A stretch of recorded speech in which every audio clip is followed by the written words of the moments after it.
Jaya Radha Madhava Kunja Bihari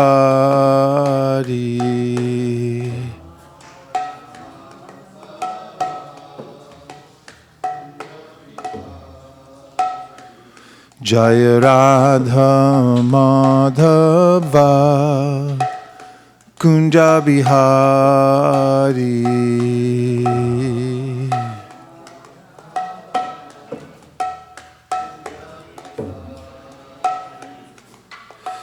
Gopi Jana Vallabha Girivardhari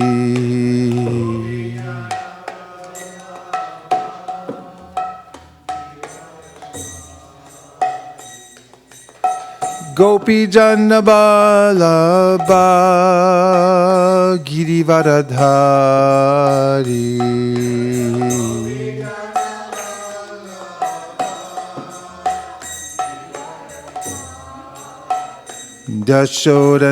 Dashodanandana Vraja Janaranjana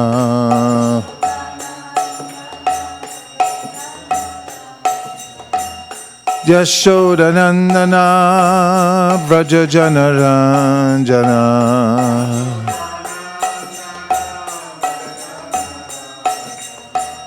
Yashodanandana Vraja Janaranjana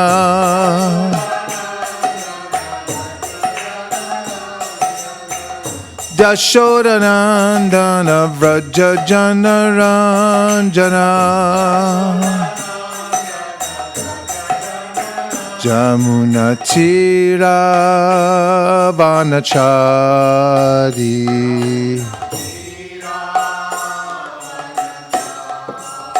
Jamuna Tira Vanachari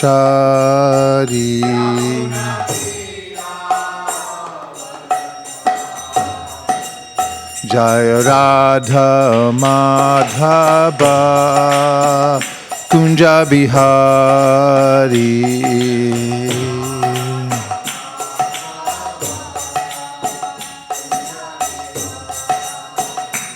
Jaya Radha Madhava Kunja Bihari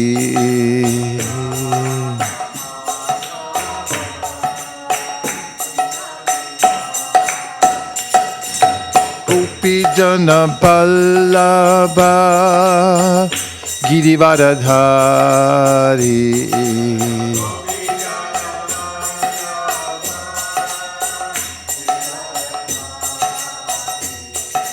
Gopi Jana Vallabha Girivardhari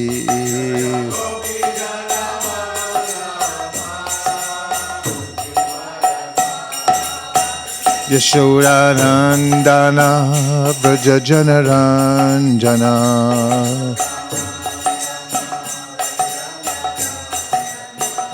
Yashodanandana Vraja Janaranjana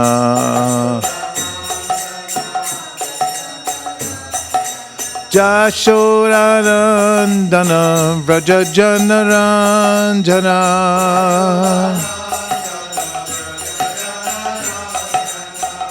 Yashodanandana Vraja Janaranjana Jamuna Tira Vanachari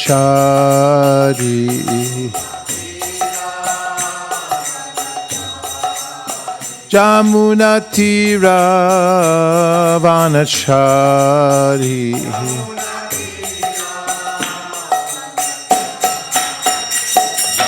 Radha Madhava Kunja Bihari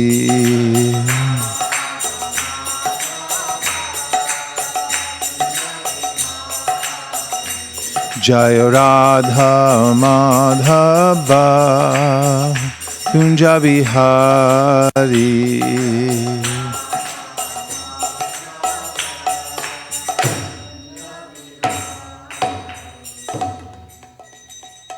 Om Namo Bhagavate Vasudevaya Om Namo Bhagavate Vasudevaya.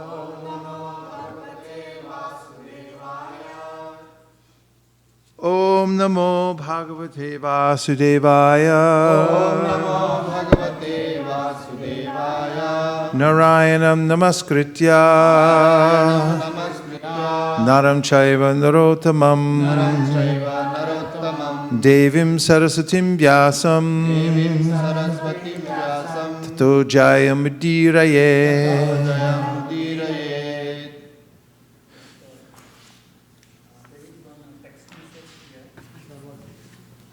Mataji mic. Okay. There is a text message here. It says that please tell His Grace Vaisesika Prabhu that about 20 devotees are watching him speak from Boise. Boise, that's the seat of learning, the seat of the development of all great sages. Well, now that you said that, I may just freeze. I offer my obeisances to all the devotees in Boise, all the devotees here at ISV, and anyone else who's joining us online. Hare Krishna. There's a joyous occasion. We have an opportunity, unlike most people in the world, to sit and talk about Bhagavatam, which is the best of all opportunities. And particularly today, I'm going to look at some of the ways in which the Bhagavatam speaks to us and how the various devotees in the Bhagavatam speak to each other, how they transmit the message of the Bhagavatam. Sometimes we say preaching or outreach or teaching the Bhagavatam. And it's interesting to analyze, and I'll look at a few examples from the first two cantos of the Bhagavatam so we can get a little bit of an overview of the various methods that are used by the Bhagavatam itself, if I can say that. I guess I can, because the Bhagavatam is a person, and by various individuals. And first of all, a couple thoughts about the Bhagavatam in general are that sometimes we see that there are topics which may seem unrelated to the ultimate topic of the Bhagavatam, which is Krishna and Krishna Prema. As we understand early on in the Bhagavatam, Nigama kalpataror galitam palam shukamukharam rita drava samyutam bhibata bhagavatam rasamalayam ahur ahur asika bhuvi bhavukaha. That the Bhagavatam is the ripened fruit of the tree of all Vedic literature, and it's delivering this semi-solid nectar that one can simply drink. There's no seed and there's no skin. You can simply consume it. It's intoxicating beverage. One falls down and then gets back up and drinks some more out of intoxication. It's so nice. And throughout the Bhagavatam, we also find genealogical tables and descriptions of many other categories of knowledge. So first of all, let's talk about that in a general way. That's how the Bhagavatam progresses, or even more generally, what is Scripture?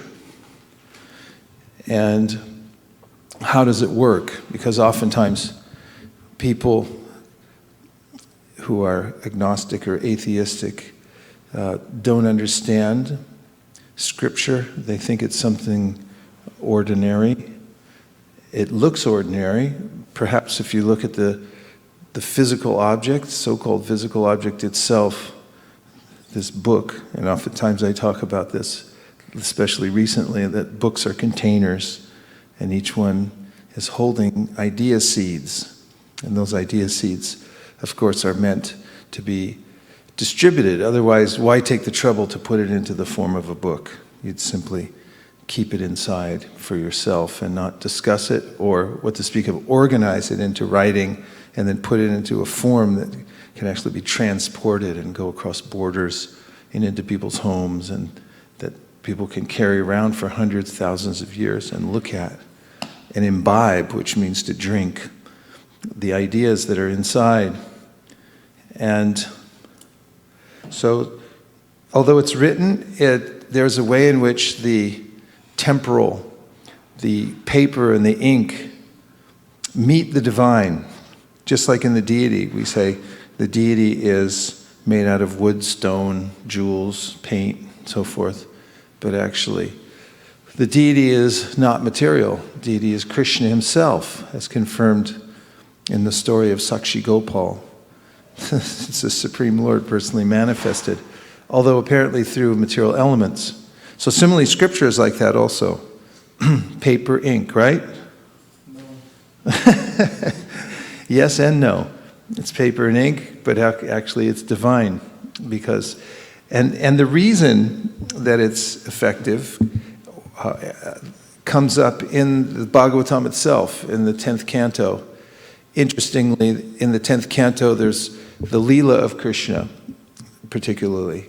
But at the end, there's a deeply philosophical discussion that goes on in the frame of the prayers of personified Vedas, discussing the philosophy behind Krishna consciousness. And they're discussing something that's been discussed several times before, probably many times, and that is, how is it that with the material ear, I have an eardrum inside, and I'm vibrating something with vocal cords, which you can actually dissect and look at. They're just a material instrument, after all. And how is it that they're making spiritual sound in a universe made up of bhumir, apo, analo, vayu, kamano, buddharevacha, just subtle and gross elements, which are bhinna, they're separated from the internal potency, according to Krishna in the Bhagavad Gita. And they give the answer, and the answer is that Krishna is a person, and he has shaktis, unlimited power, and he can transform material into spiritual if he so desires. In fact, for him, there's no difference between material and spiritual. And he's also compassionate, and he also wants to be known. What is the prerogative of parents? They want to know their children, they want their children to know them. What kind of perverse parent would simply produce offspring and then hide from their children for the rest of their life? Well, Krishna's not like that. Although I'm hiding from him, he makes himself fully available, and one of the ways is through scripture. And he can transform what appears to be material sound vibration into spiritual sound vibration, especially when there's sincerity in the transmission.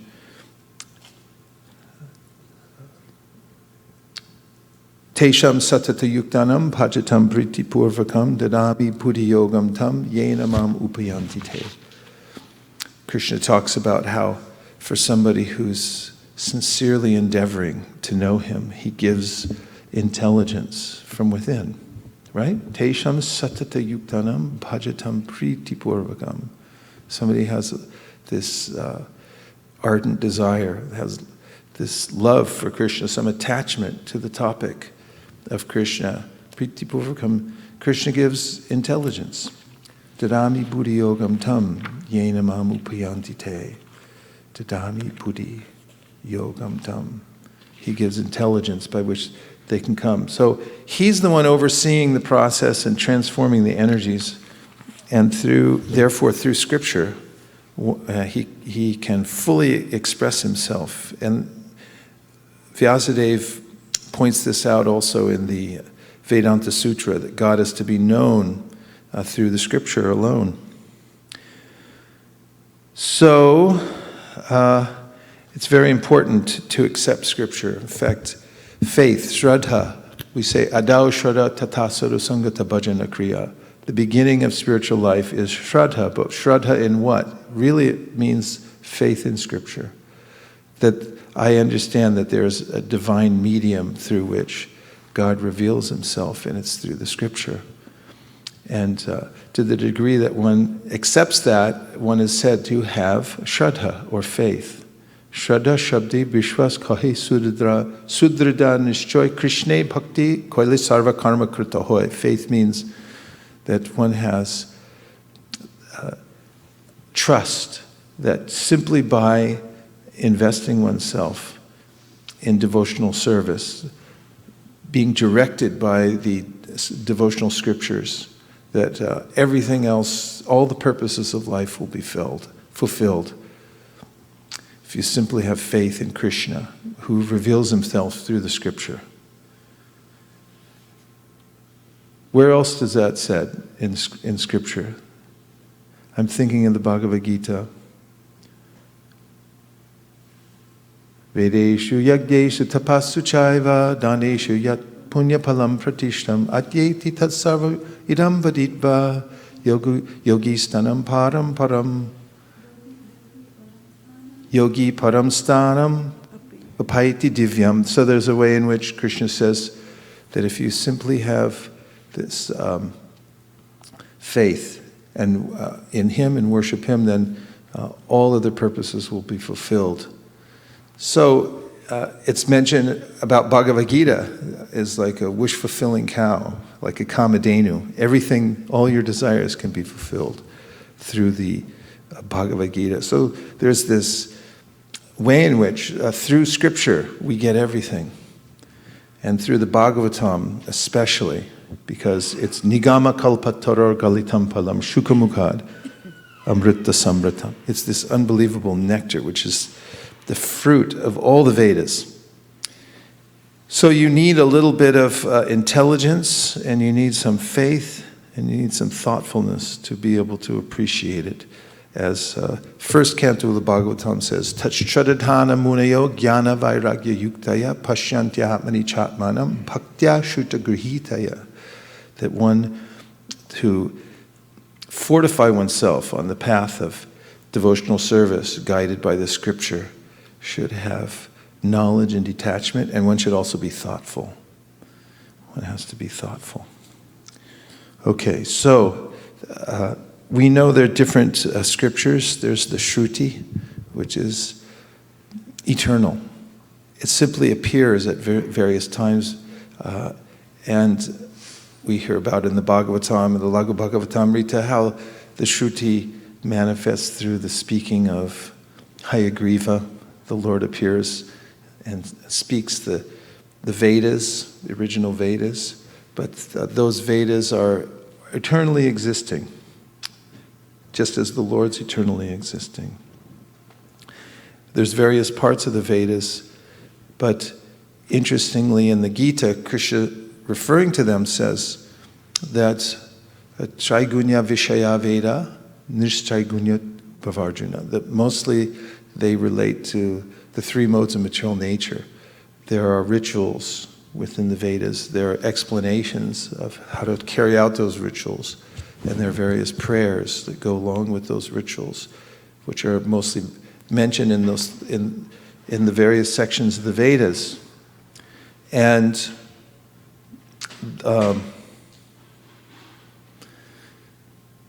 Krishna says, rise above these things because they mostly relate to the material world. But the first transcendental part of the Vedas is the Upanishads. And the Upanishads generally, many people assume, are speaking about how God is impersonal. But we find there's also, that's not entirely true. Actually, they simply make general references to consciousness. And they say, look at yourself and see how you're conscious, and then you can get an idea what God's like. And therefore, less intelligent people say, oh, therefore I am God. Because it said, look at yourself. But they're just giving a sample, a point of reference. But actually there are many references within the Upanishads that point out that God is personal. What's one of them? Thank you, Bhakti Shastri and Bhakti Vaibhav graduates. Hiranmayena patrena satyasya pihitam mukham tattvam pushana pavrenu satya dharmaya drishtaye. In fact, famous story about when the devotees first started traveling in India when they were just very new brahmacharis and sannyasis, some of them just 22 years old. And going to South India for the first time and meeting great learned scholars. And there was a debate that took place that was witnessed by many people between a very new sannyasi, Achyutananda Maharaj, who's actually very intelligent person, very intelligent devotee and expert in so many ways. But he met a learned scholar in South India, and there was a public debate about whether God was personal or impersonal. And this pundit was bringing up so many references and making so many points. And Achyutananda Maharaj, having just learned the Sri Upanishad, then brought out this verse for the consideration of the entire audience. Hiranmayena patrena satyasya pihitam mukham tattvam pushana pavrenu satyadhanamaya drishtaye. And he said, mukha means face. How can you explain it any other way? And the man was stymied. He couldn't get around that. And the audience came on the side of Achyutananda Swami, 22-year-old American sannyasi from New York City, defeats South Indian Brahmin. So one has to have guidance. And if one has good guidance and understands the purpose of the scriptures, Yavanartha Udapane Sarvata Samplutodike, Krishna says in the Gita, you have to understand the purpose behind them. Then you can be very focused and you can actually get the highest benefit from the scriptures. So there's a way in which Vyasadeva, understanding that people in Kali Yuga could not understand the Vedas, wrote the Vedanta Sutra. But the Vedanta Sutra is terse and very difficult to understand. It's not meant for a complete understanding. It's written in codes, and that needs to be explained. Therefore, all the Vaishnava acharyas, all even impersonalist acharyas like Shankaracharya write commentaries on the Vedanta Sutra. Of course, the Vaishnavas didn't have a commentary for many years because they take it that the Srimad Bhagavatam, which is a fact, is a natural commentary on the Vedanta Sutra. Natural commentary means written by the author himself. Vyasadeva wrote the Vedanta Sutra, the Brahma Sutra, to give a clear understanding of the Upanishads, so people could understand that God's actually a person.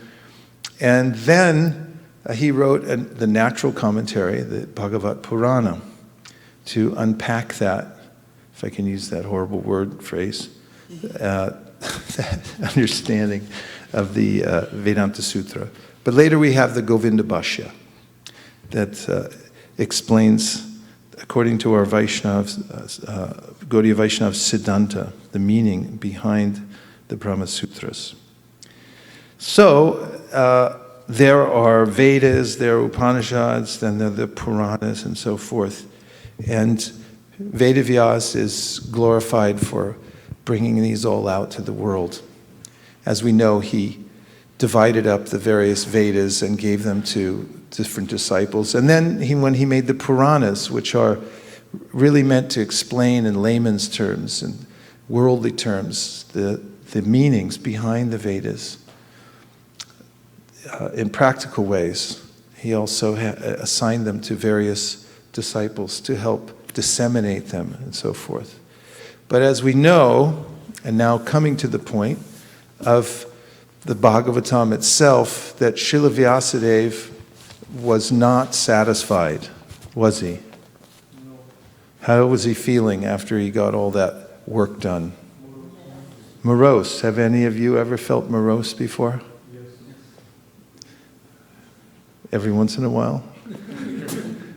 And mostly moroseness comes when I don't know my duty, because there are so many ideas floating around about what to do and what not to do. There's so many things to fix that you can't actually fix, especially nowadays. There's so many things that we have in our life. Unless you have a clear purpose behind all those things and all those fixable items, unless you have an order of priority, you can become overwhelmed and morose and just think, I can't do anything, it's useless. You feel like you're swimming in a vast ocean.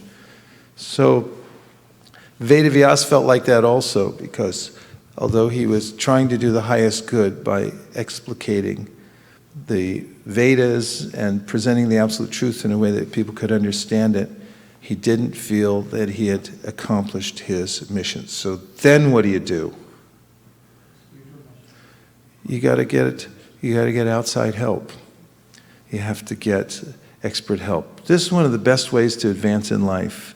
Find out where an expert is, and then go and humbly inquire. I always notice this when I write a letter. When I want something, I always say, "Dear Prabhu." Because if I put Prabhu in there, they'll surely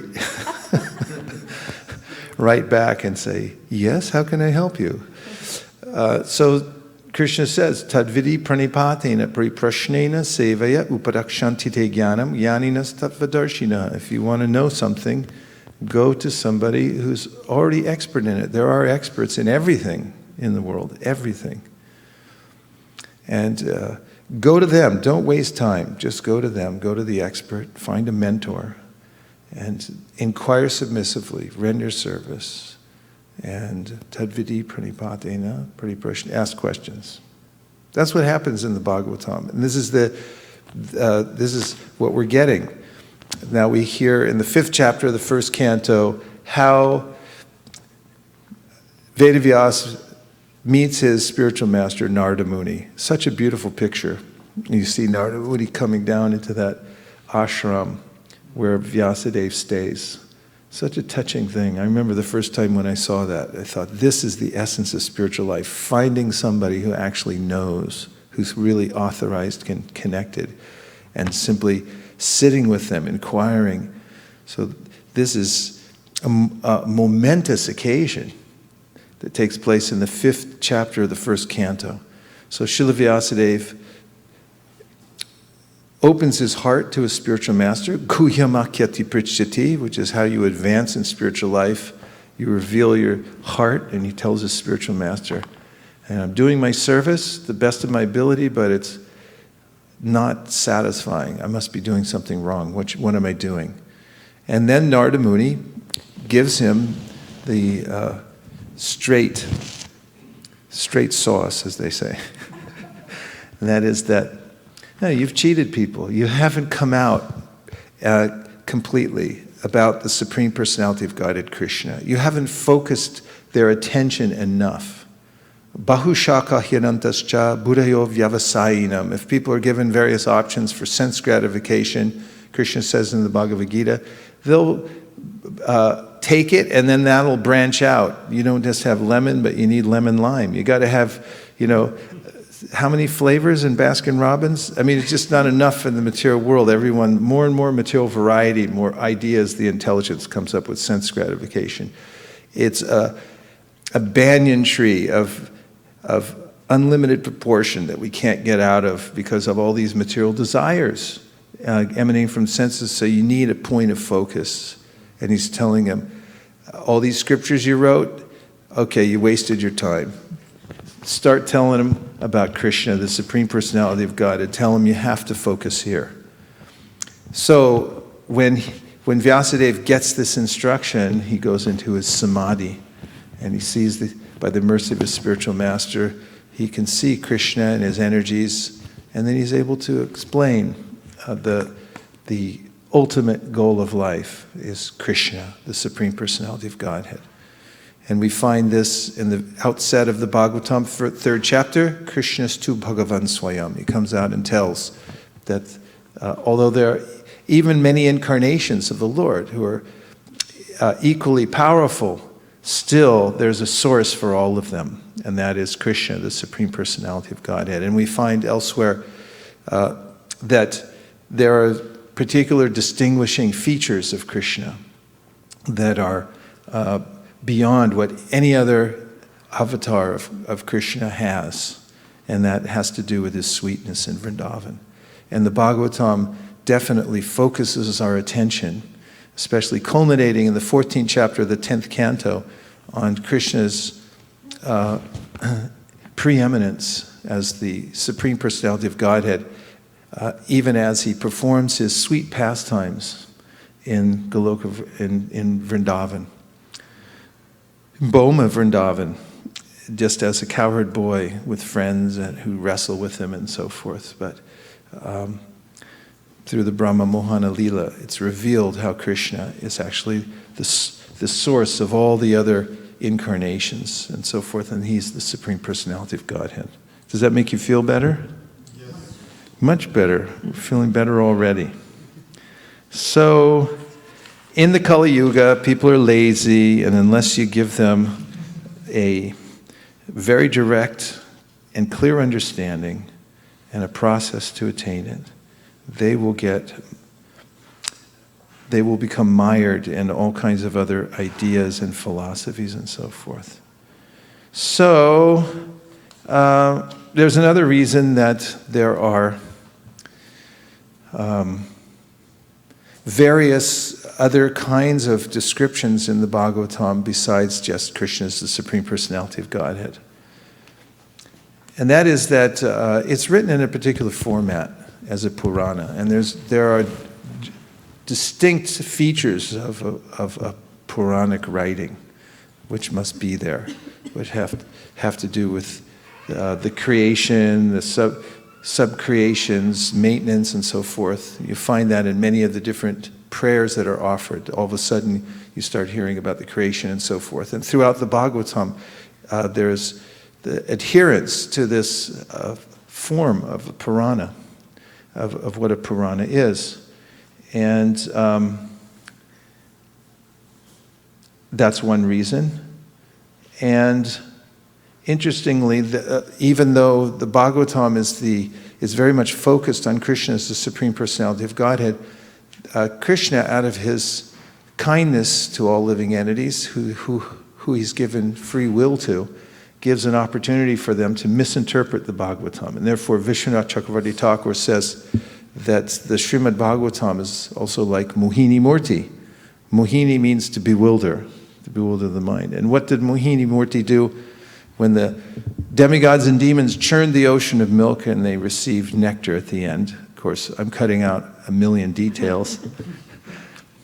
Then Mohini Murti came and cheated the demons out of the nectar. And how did he do it? Well, he just bewildered their minds. He was so beautiful and attractive in his female form that the demons went gaga. They just, okay, whatever you say. She went over and said, how about you hand that over to me, big boy? And they said, sure, we trust you. And her whole intention was to cheat them. So Vishwanath Chakravarti Thakur says that the Bhagavatam is like Mohini Murti also. I mean, after all, you get to these sections of the Bhagavatam that, in which, for instance, Uddhava goes to deliver a message to the gopis who are pining for Krishna. They don't even sleep for 100 years practically because they're in separation from him. And then he delivers a message to them, and what's the message say? Be like a yogi and meditate on me within the heart as Paramatma. Which is ludicrous for the gopis. They say, we don't want to hear that. We want to forget Krishna. In fact, we can't meditate on him. We're trying to forget him because there's too much suffering in this for us. And elsewhere at Kurukshetra, there's a way in which Krishna meets the gopis after so many years. In this particular scene, Krishna tells them that I'm all pervading, just like the ether, and you should meditate on me, like Brahman. So then the yogis have opportunity. They say, see, Bhagavatam's about yoga, meditate on the Paramatma. That's the conclusion of the Bhagavatam. And the impersonality. See, ultimately, it comes to the most important part of the Bhagavatam. It's about impersonal Brahman and so forth. That's Mohini Murti, offering them an opportunity to be cheated.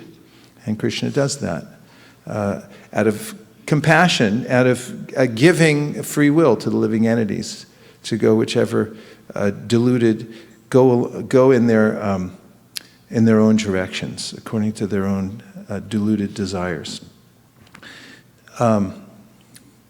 However, the acharyas,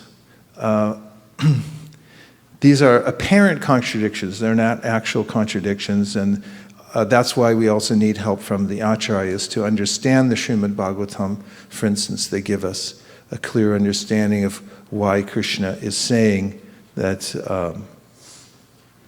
telling the gopis particular things that he does about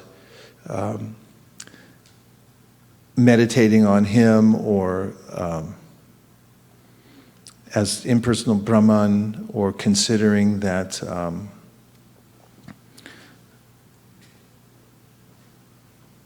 when Uddhava delivered the message to Krishna, thank you. Can you inform Trishab also? Tell him and let him in there. I've just received a kind of important message. Actually, it's some pretty heavy news. And that is that there's been a forest fire in Vrindavan. But the good news is that Krishna swallowed it.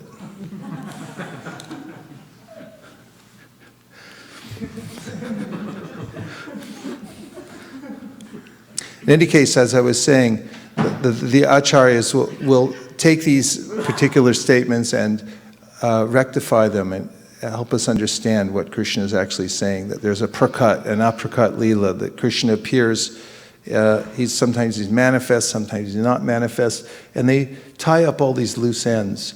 Not only that, the Bhagavatam itself ties up all loose ends. There's a way in which in the beginning of a book and in the end of the book, the beginning and the conclusion state the actual purpose of the book. And so does the Bhagavatam. We find in the first canto, the 12th canto, conclusion, what's the real meaning of the Bhagavatam? And throughout, we find all these points supported.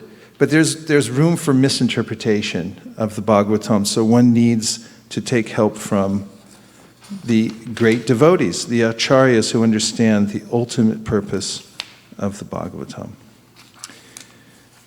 So, let's talk about a few ways in which the devotees in the Bhagavatam convey the message of devotional service. Preaching, or another way, preaching strategies of the Srimad Bhagavatam. And I'll take this opportunity to appreciate and offer my obeisances to His Holiness Hanumat Preshak Swami, who's the inspiration behind this Bhakti Shastri, Bhakti Vaibhav, Bhakti Vedanta, Bhakti Sarvabhauma. He's so inspired to read the scriptures and understand them. And he does it himself, and he goes everywhere propagating it and helping other devotees to do it. He's been responsible for spreading the systematic reading of Srila Prabhupada's books through this system that Srila Bhaktisiddhanta Saraswati Thakur conceived, and which Srila Prabhupada, our founder Acharya, asked us to continue. So he's made a huge contribution to the parampara in this way, and I thank him very much for letting me participate.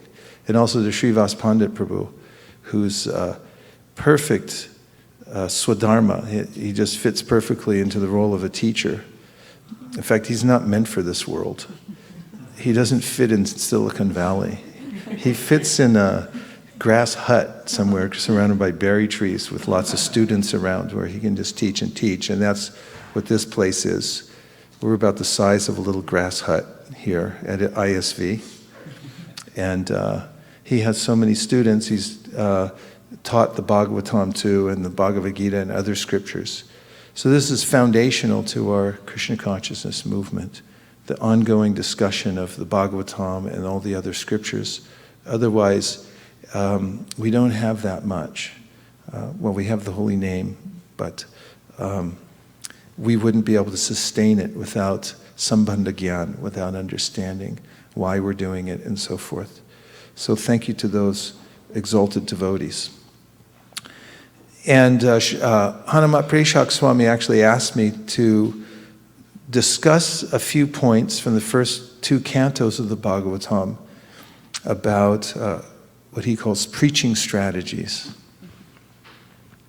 And actually, this is sort of a culmination to my study of the first 6 cantos of the Bhagavatam, because over the last couple of years I've studied them in the context of the Bhakti Vaibhav program by the mercy of Srivas Pandit Prabhu. Because I travel so much, I've been able to work with him directly and take all the tests and read all the material and everything like that. And it's been really nice. And I was supposed to write a bunch of essays, but I wrote a book instead. Didn't have time.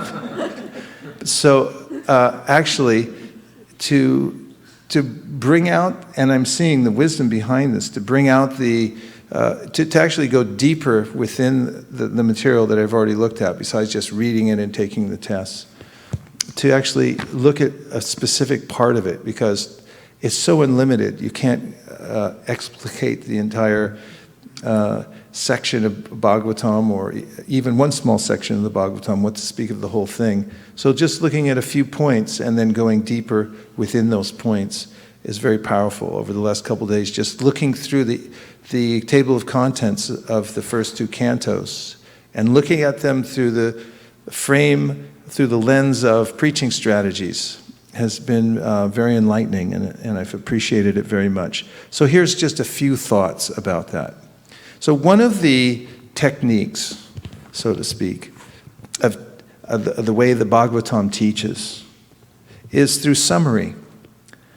Summarization is very important because it makes available what is normally encyclopedic and very difficult to access to most people. And it's done in the Bhagavatam in various ways. One way in the Bhagavatam that things are summarized is, of course, the Bhagavatam is a summary. We hear at the very outset of the Bhagavatam, the scene is set where Sutta Goswami is speaking to the sages of Naimisharanya. And they're asking him questions. And one of the questions they ask him is, will you please summarize all the scriptures? Bhurini bhuri karmani shrotavyani vibhagasha atta sadot triyatsaram samutrita manishaya bruhi badraya bhutanam yenatma suprasidati. And that is that there are unlimited scriptures with various meanings and purposes. Bhurini bhuri karmani shrotavyani vibhagasha. Then he says, tell us the saram. What's the cream of all of it? What's the purpose behind them? They say, you know all this because you've studied all these scriptures. Could you fill in the gaps there? I hate these gaps. And maybe Shastrakrit Prabhu will move up if we do, and I can come up as close as you can. So fill in the gaps. So give us the essence. Essence is a summary, right? Maybe. Yeah. Summarization is kind of a essential teaching, what's behind it. We find this in many places. You find that in the Bhagavad Gita, for instance, the acharyas have said, there are 4 nutshell verses of the Bhagavad Gita. What's the first one? Aham sarvasya prabhavo matak sarvam pravartate iti matva bhajante mam buddhabhava samanvita. Next one is Machita magata prana bodhayanta parasparam katayantascha nityam tushanti charamanti cha tesham satata yuktanam bhajatam pritipurvakam dadami buddhi yogam tam yenamam upayanti te tesham ivanuham tam aham agyana jantamaha nasham yatma bhavasto jnana dipena bhashvata. So acharyas look at the Bhagavad Gita and say, these are the 4 essential verses. They're essentializing, they're summarizing, basically. And then we have Chaitanya Mahaprabhu, who gives a summary of all the 64 limbs of the practices of devotional service. And then he says, living in Vrindavan, worshipping the deity, chanting Hare Krishna, living in the association of devotees, and studying Srimad Bhagavatam. Out of the 64, these 5. And they're so potent that if you just have a little connection with them, even if you don't have faith, but you're not offensive, you'll make all advancement if you just keep connection with these 5. One of the reasons that people summarize like this is that it's encouraging, isn't it? Because like, I can't do all that stuff. Well, just do these 5. And then he said, well, if you can't do 5, do 1. Do one of them. Do something. So summarization takes place in the Bhagavatam also. There's the Chaturshloki Bhagavatam. Of course, Krishna can be very succinct when he speaks, and there's so much meaning in his words that it's 4 verses that are the genesis for all the rest of the Bhagavatam, starting with Ham evasam agre, if I'm not mistaken. Ham evasam agre nanyat yat sarasat param pascharaham yaretascha yo vishisheta sosmyaham ratirtam yat pratyeta na pratyeta chatmani tadvidyad atmanomayam yatabaso yata tamaha, etc. So there's these 4 essential verses of the Bhagavatam from which all the other verses have expanded. So in the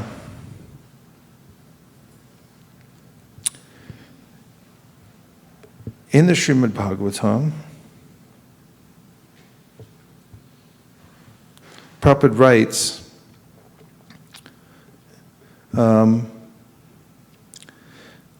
so as requested by Lord Brahma, the personality of God will explain about the 4 questions put forward by Lord Brahma and others also, which are parts and parcels of the same questions. And in 2.937, O Brahma, just follow this conclusion by fixed concentration of mind. So after he gives these 4 verses of the Bhagavatam, Krishna, which is a very sweet exchange, actually, because after Krishna explains the Bhagavatam to Brahma, who's eager to create the universe, he shakes hands with him. I mean, if that isn't the coolest thing in the Bhagavatam, I don't know what is. He shakes hands with him and says, Bhadram te, good luck. Good luck, Brahma. O Brahma, just follow this conclusion by fixed concentration of mind, and no pride will disturb you, neither in the partial nor in the final devastation. So it gives a conclusion, a summary, the essence. Here it is. And Prabhupada writes, so the complete Srimad Bhagavatam has also been summarized in 4 verses as aham evasam evagre, etc. Thus, the secret purpose of the most important Bhagavatite, you're all Bhagavatites. If anybody asks you what you do or what you believe in, just say, I'm a Bhagavatite. Say it. Bhagavatite. You can write it on your immigration form or whatever they ask you. What's your religion? Bhagavatite. Yes? When they if they ask what does it mean, then what should Then we you say? quote the 4 nutshell verses of the Bhagavatam. Aham evasam evagre. You get a big crowd around you. Bhagavatite. Thus, the secret purpose of the most important Bhagavatite conclusion has been explained by the original speaker of the Srimad Bhagavatam, who is also the original speaker of the Bhagavad Gita, the personality of Godhead, Sri Krishna. So, one of the strategies for explaining the Bhagavatam, which you find in the Bhagavatam and many other scriptures, is to summarize and to make conclusions so that it becomes comprehensible to the modern mind. And let's also establish this, that the Bhagavatam starts off by saying that people in the age of Kali, and that's when the Bhagavatam is appearing, just after Lord Krishna leaves, and that's when Kali Yuga starts, are a little bit slow. Prayinal payushashabhya kalavas minyugejana manda sumanda matayo manda bhagya hupadritaha. In this iron age of Kali, men have but short lives. They are quarrelsome, lazy, misguided, unlucky, and above all, always disturbed. Oh, sorry. And therefore, they need summary. They need something that's like, just take this thing. And you know, nowadays we're going around with the Bhagavatam, door to door, and just say, take this, just this. There's so many books to read. There's so many things to think about. Forget all of them, just look at this. It's got everything in it. And devotees become so expert at using this strategy of summary and saying, The conclusion of everything is in here, and then they tell, here's what you're going to get from the Bhagavatam. Throw away all your other books and just read this one. So, summary is an important strategy used by the Bhagavatam to teach. Another is conversation. People like conversations. What are the popular kind of conversations that goes on in American culture? I don't know about other cultures. Probably it's there also. And here in America on AM radio, I don't know if you're all familiar with the different frequencies here, but having grown up here, I know AM radio is where all the commercials are and where all the sports are. And FM radio, there's a little more nuance and so forth. Plus they have a better frequency for playing music and so forth. But on AM radio, there's a particular genre of conversation called sports smack. Sports smack means that people talk endlessly, questions and answers, about who's going to win a game and why they might win and why they might lose. They have no idea what's going to happen, but they all like to talk about it for weeks, maybe months ahead of time. Then when the game happens, there's another 2-3 weeks, maybe 2 months afterwards that people analyze the game and said, you know, if he had caught it 2 inches closer to the goal line, we would have won and so forth. And what'd you think of that call? It's like, the referee had it wrong. And people live for this. They go on, they speak in questions and answers, questions and answers. So Prabhupada writes in 125 of the Bhagavatam, Munaya saruprishto ham bhavadbir lokamangalam yakrita Krishna samprashno yinatma suprasidati. O sages, I've been justly questioned by you. Your questions are worthy because they relate to Lord Krishna and so are of relevance to the world's welfare. Only questions of this sort are capable of completely satisfying the self. So, questions and answers, Prabhupada writes in his purports, we cannot live for a moment without being questioned or without giving answers. Because the Srimad Bhagavatam deals with questions and answers that are related to Krishna, we can derive the highest satisfaction only by reading and hearing this transcendental literature. One should learn the Srimad Bhagavatam and make an all-around solution to all problems pertaining to social, political, or religious matters. What are we going to get if we read Bhagavatam? You get an all-around solution. That's a good deal. We should take it. Srimad Bhagavatam and Krishna are the sum total of all things. So there's a propensity to ask questions and to hear the answers to questions back and forth. Then people listen to all kinds of questions and answers that relate to the material energy. So in the same way, the strategy is employed. It could just be very straight philosophy like in the Brahma Sutras. Of course, there's questions there too. But there are interesting questions and answers throughout the Bhagavatam that really catch your attention. The questions and answers that are asked throughout the Bhagavatam. Can anybody give any examples of any questions and unique answers or answers that you find very fulfilling that you get from reading the Bhagavatam? Yes, Shraddha. Are we on icebox mode in here? A little bit. You turn on the freezer function? I can put on my jacket. Of course, if I do, someone will turn up the heat. See? Okay, go ahead, please. Yeah, Maharaj Parikshit asked Sukdev Goswami as to what is the duty of a person who's about to die. Ooh, there you go. What a question, huh? What a question. What was the answer, by the way? Ante Narayana. Don't you want to know? With a question like that, you're left hanging. I mean, you could ask anyone, what's the duty of a person at time of death? You could ask that on the street as a preaching strategy. Or just set up a booth and put a sign and say, what's your duty at the time of death? Probably nobody would come over. There's like... But if you ask that question, there's kind of interesting. He's like, yeah, what is my duty at the time of death? I'd like to know about that. That's a preaching strategy, isn't it? Yes. Okay, now that I interrupted you twice, 3 times, tell us what the answer is. He said, Ante Narayan Smriti, that at the end you should remember the Lord. There's a lot in that question, that answer. Very powerful, because it forms actually the basis for the whole Bhagavatam. You know, this opening scene in the Bhagavatam where Parikshit Maharaj is in a really tough situation. It doesn't get much tougher than that when you get that phone call that says, you know, get your paperwork together, you're out of here. And then you have to prioritize everything. In fact, people do this in self-help all the time. They say, what if you only had 30 days to live? What's really important to you? It's like, it's like, oh, I'd go to all the ball games that I can and so forth.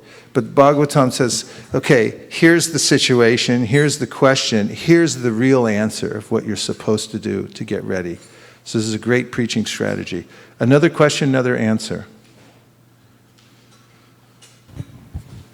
Thank you, Maharaj, for bringing such an actor in the morning. One question that Parikshit Maharaj when asked the bull that who is the cause of your suffering?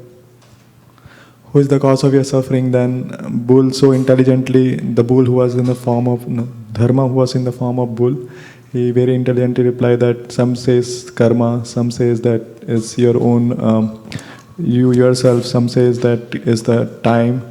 But ultimately, no one can tell who is the cause of your suffering. And then he told that the famous instruction that if you identify the party, like those who has suffered you get half of the... That's another compelling question, isn't it? What's the cause of all suffering? And then, you know, you sit up for the answer. Well, I'd like to know that. I'd like to know the answer to that. Another question? Mother Devahuti asking her son, what she needs to do when her husband left for the forest, about similar to Parikshit Maharaj, how she gets out of this entanglement in the world of illusion. Yeah, good to know. It's a setup. You get the question, and then the answer comes. And in that case, he gives, you want to know. Devotees want to know that question. She puts it herself in she's in the category of eternally conditioned soul, and she says that it actually seems like I'm my body and mind. It's impossible to separate the two.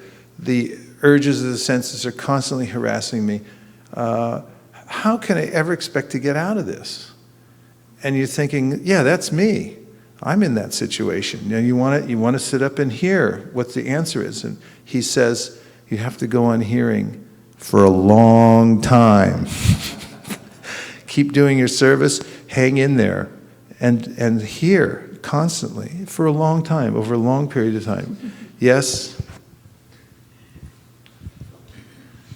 There's a question that Parikshit Maharaj asks, and he says that he asks, why does the soul get a material body? Does it happen by accident or?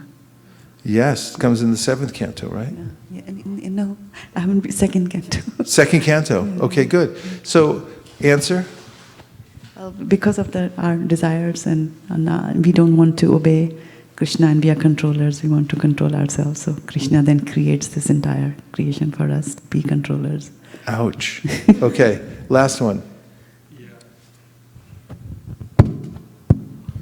In chapter 5, I think Parikshit Maharaj asked, what is this material world? And then he describes, this is the forest of enjoyment. And he basically, in detail, describes everything, all characteristics. Yeah. So you'll notice that the whole Bhagavatam is driven along by questions and answers. And when we hear the questions, we sit up, we listen. It's like, oh yes, I want to know the answer to that. And then we're very open to it. So in my seminars about book distribution, I always teach that questions are the answer. I have a little sub-course called Communications 101. And that is, whoever is asking the questions is leading the conversation. Because a question is like a hook, shaped like a hook even. And it's, in my opinion, the most powerful and important punctuation mark in any language is the question. Because it pulls the conversation in a particular direction. So this is used throughout the Bhagavatam, this very compelling method for bringing out the message of the Srimad Bhagavatam through questions and answers, questions and answers. Or conversation. There's sports smack, and then there's this Bhagavatam smack. That's what we should be into. You know, endlessly asking questions and giving answers, the way the materialists do about, you know, who won the game, why didn't they win, and so forth. We should be also asking questions about, well, and we find that, unlimited, detailed questions and answers about, you know, why did Krishna do that? And what happened to the relatives? And there are little things like, wow, that's a lot of detailed questions going on. But if they weren't there, the answers wouldn't come out. So another overall strategy, which I've basically touched on in the introduction to this talk today, is delegation, empowerment, and bridging. The Bhagavatam, as I mentioned earlier, is a bridge book itself, as is the Mahabharata. Srila Vyasadeva thought carefully about what are the needs of the people, and so did the sages at Naimasaranya, who are asking this question, because people are so dull in this age and they're so distracted, how are they going to get this? And that's why the Bhagavatam was spoken. And of course, Srila Vyasadeva brought out the Mahabharata, and Vedavid, how'd you get here? You're like Narada Muni. Wow. When Vedavid shows up somewhere, you know something good's going to happen. So Vyasadeva delegated to and empowered various disciples to spread the message, to preach the tenets of the Vedas in various places. And we find this kind of bridging going on, asking the question, what's going to be able to penetrate the minds and hearts of the people in general? What's the message? How will they get it? So let's look at 1.4.23. I just happen to have brought a Bhagavatam along with me. 1.4.23. There must be something in it because I marked it. So 1.4.23, the translation is, all these learned scholars in their turn rendered their entrusted Vedas unto their many disciples, grand disciples, and great-grand disciples, and thus the respective branches of the followers of the Vedas came into being. And in the last sentence of the purport, Prabhupada writes, in other words, the Vedic knowledge broken into different branches by different disciplic successions has been distributed all over the world.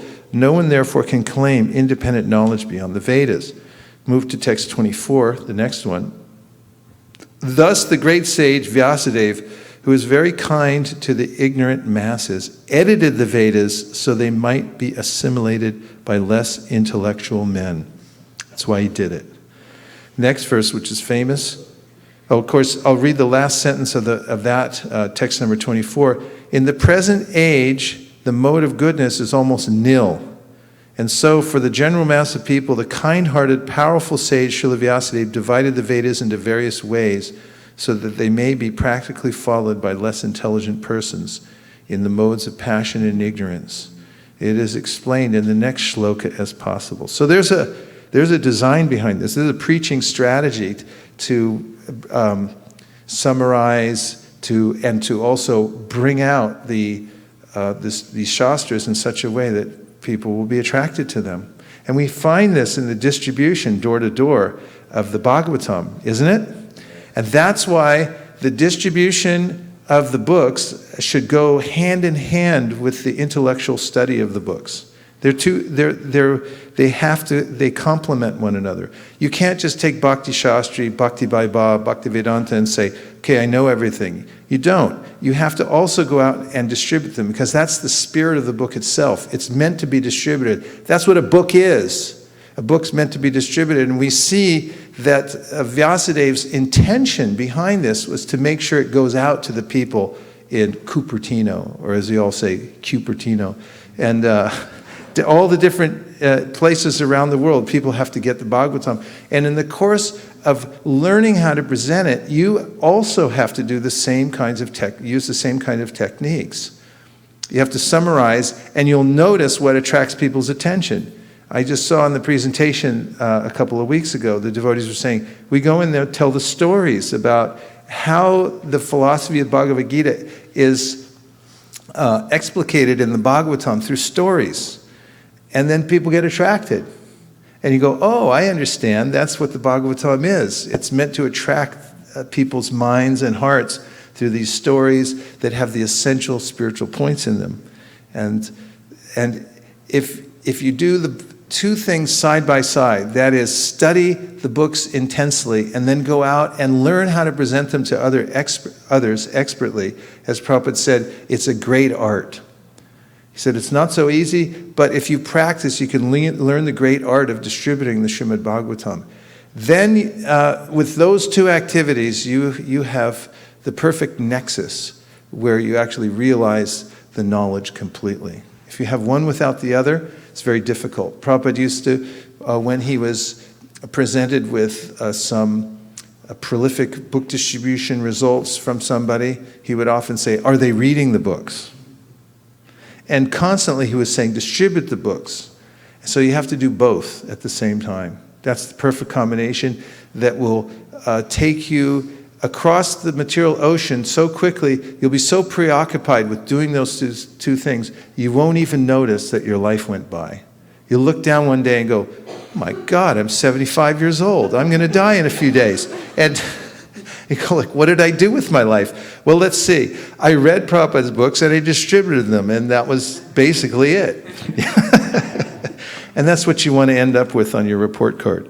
Okay, so 1:4:25. 1:4:25 says, out of compassion, the great sage thought it wise that this would enable men to achieve the ultimate goal of life. Thus he compiled the great historical narration called the Mahabharata for women, laborers, and friends of the twice-born. I'll just read a last half of the last paragraph. The less intelligent are more interested in stories than in philosophy. True or false? And therefore, the philosophy of the Vedas in the form of the Bhagavad Gita is spoken by Lord Sri Krishna. Vyasadeva and Lord Krishna are both on the transcendental plane, and therefore they collaborated in doing good to the fallen souls of this age. Isn't that? I mean, that's quite a meditation. You could just wake up to that every morning and think, Srila Vyasadeva and Lord Krishna collaborated to save me from the material world, and you want to take full advantage of what they gave us, right? The Bhagavad Gita is the essence of all Vedic knowledge. It is the first book of spiritual values, as the Upanishads are. The Vedanta philosophy is the subject matter for study by the spiritual graduates. Only the postgraduate spiritual student can enter into the spiritual or devotional service of the Lord. It is a great science, and the great professor is the Lord himself in the form of Lord Sri Chaitanya Mahaprabhu. Nobody's better than Mahaprabhu. Nobody. And persons who are empowered by him can initiate others in the transcendental loving service of the Lord. This is pervasive in Prabhupada's books, that the mood is compassion. We take that as our guiding principle and how to expand our movement. There's so many ideas for rules and regulations, who can do this or that or whatever, but the idea is compassion. We have to organize in such a way so the message goes out so that people get it.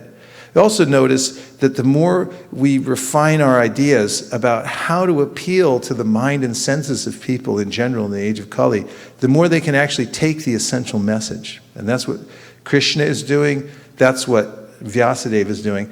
Last night we had a mini festival, and every one of them gets better because the devotees are thinking how to make it more appealing to the public. And the more we've done that by staging, putting up lights, signs have to look nice, everything. The kirtan's got some the tall is right, everything's going on, and then people won't go away. I came into the parking lot today and I heard, I had to leave early last night. I left at about 8:45, and I heard that it went on to 10:30 last night, and all the guests, nobody wanted to go home. Is that true? If you had gone all night, they would have stayed all night, because it's the happening place. It makes everything else look boring down the street. It's like, oh, we don't want to go to the restaurant. You know what restaurants are? This is what I call them, insult to injury. You're injured by eating the food there because you're getting all this karma. There's some dodo back there cooking who's, some karmic reaction. He's like, let me put all my karma into this food. And then the guy eats the food, and it's like, and here's your check. $300, so you got to pay for being injured. That's why it's called insult to injury when you go to a restaurant. And that's what you get when you go downtown into the forest of material enjoyment. But then you come up to the Harinam, and for free, you get happiness. And you just get bliss. And it's like, all this is free? It's like, yeah, this is your birthright. You get all this for free. You just forgot. And people don't want to go away. But the point is here that the great sages are thinking, and Krishna's thinking, and the devotees have to be thinking, how do I make this appealing to people so that they can take it? So bridging. This is one of the ways, the Bhagavatam itself is a bridge. The Bhagavad Gita is a bridge. And we have to always be thinking, and this is actually the Parivas Sutra.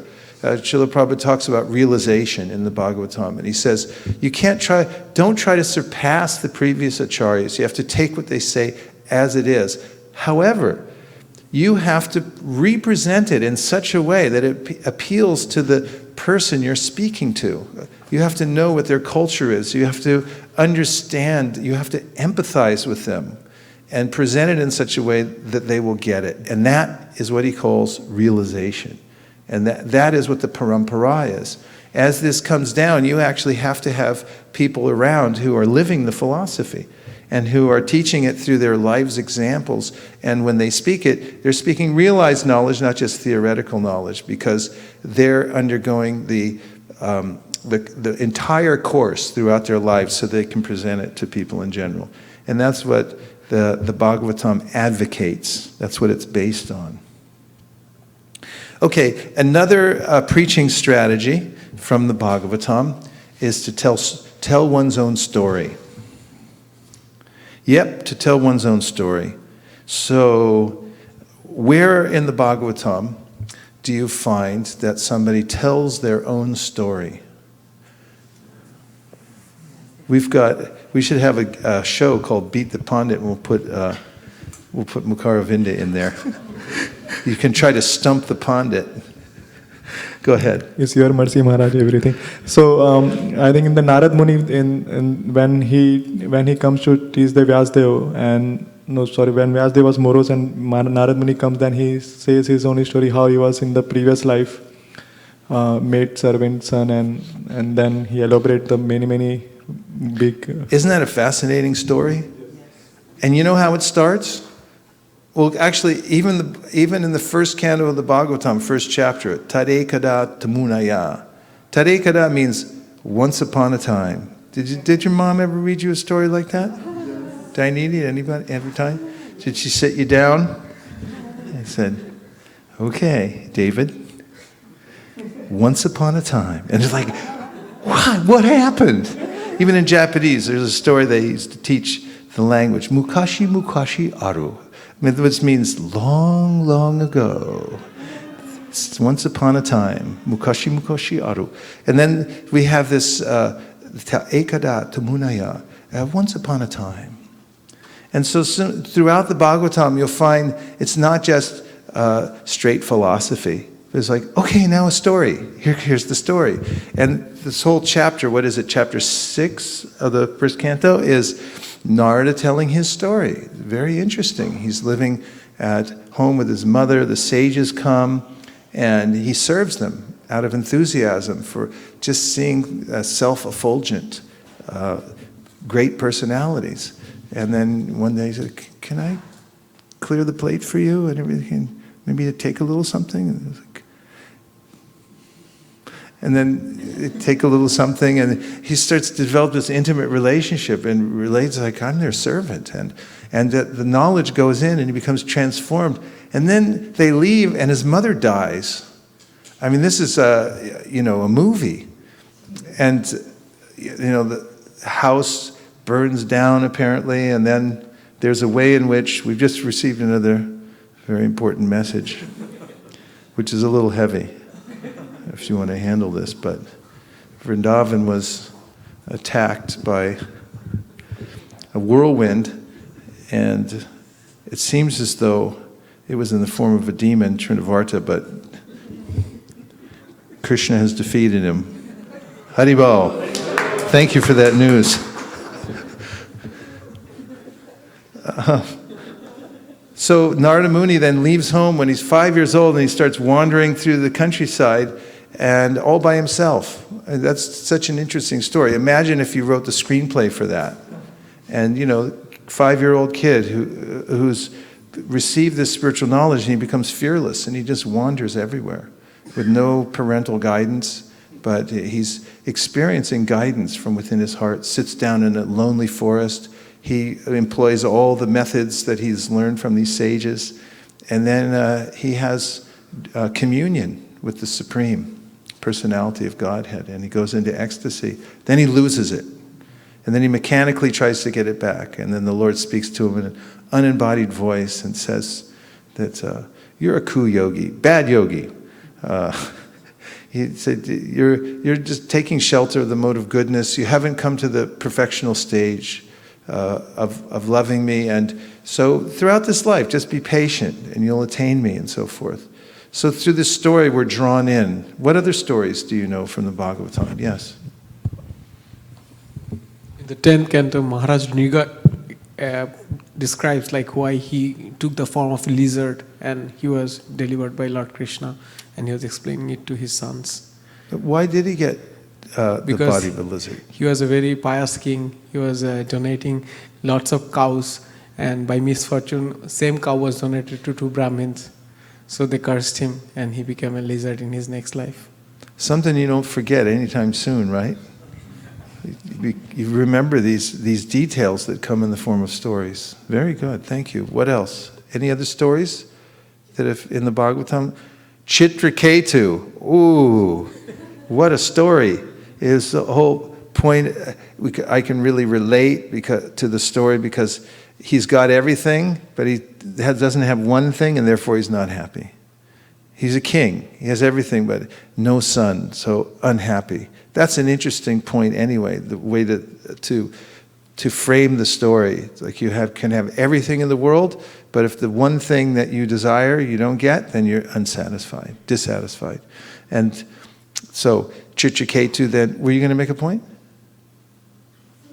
Okay, Chitraketu then gets his desire fulfilled by Angira, and gets a son. Angira warns him, it's going to be Harshashok, that's the name of your kid. Here he comes, no longer Shnikki, it's Harshashok. And Harshashok means you're going to get lamentation, happiness, and he says, I can live with that. You sort of justify your desire, and you compromise. The material world, it's okay, it's a little bad with good and everything like that. But when it comes, it's so severe that his son is murdered by his co-wives, by the co-wives of his head queen who had the child, that he faints. This part that always gets me. Out of misery from hearing the news, he faints. I mean, this is the epitome of the material world. Because if you don't faint, fainting is a mechanism of the body. When you get such severe pain, either emotionally or physically, your body just shuts off. Because, okay, forget this. You don't have to see this part. And it's so heavy. And if people don't get that, then they take intoxication. Because as in a Pink Floyd song it says, now I've become comfortably numb. This is a famous song from bygone ages.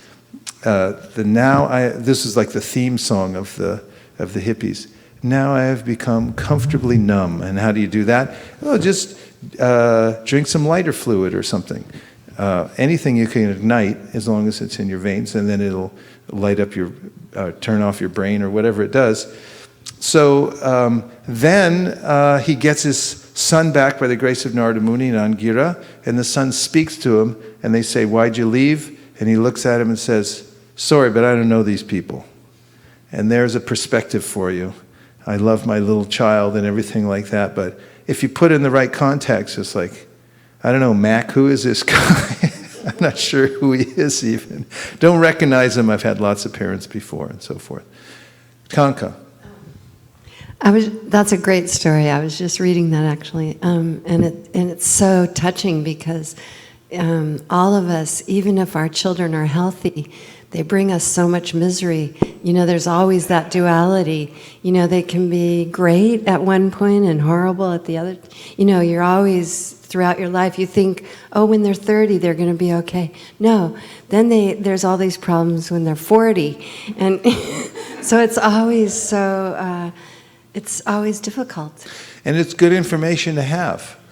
It's good You're going to... More? Oh, I just wanted to also just say Dhruva Maharaj, he told his story. Yes. And what a story that is. So the effect is we hear these stories and they register with us, and they're lessons. There are lessons within that we're being taught, and we can keep those through our lives. And when we meet challenging situations, then we think, oh, Dhruva Maharaj. We think, oh, Narada Muni and Chitraketu. And all these things come to bear in our life. And don't say Krishna didn't warn us, because right in the Bhagavad Gita he said the material world's miserable from top to bottom and nobody believes him. Ah, yeah, I know. That's Chitraketu. It's like, yeah, sure, no problem. No, it is a problem. And it comes out in the Bhagavatam in stories in many different ways. And different nuances of the philosophy are told in stories. So it's very appealing. It's a preaching strategy. So in the beginning of the Brihat Bhagavatamrita, we find that Gopakumar is telling his story to his disciple. And he says that generally Vaishnavas don't like to talk about themselves.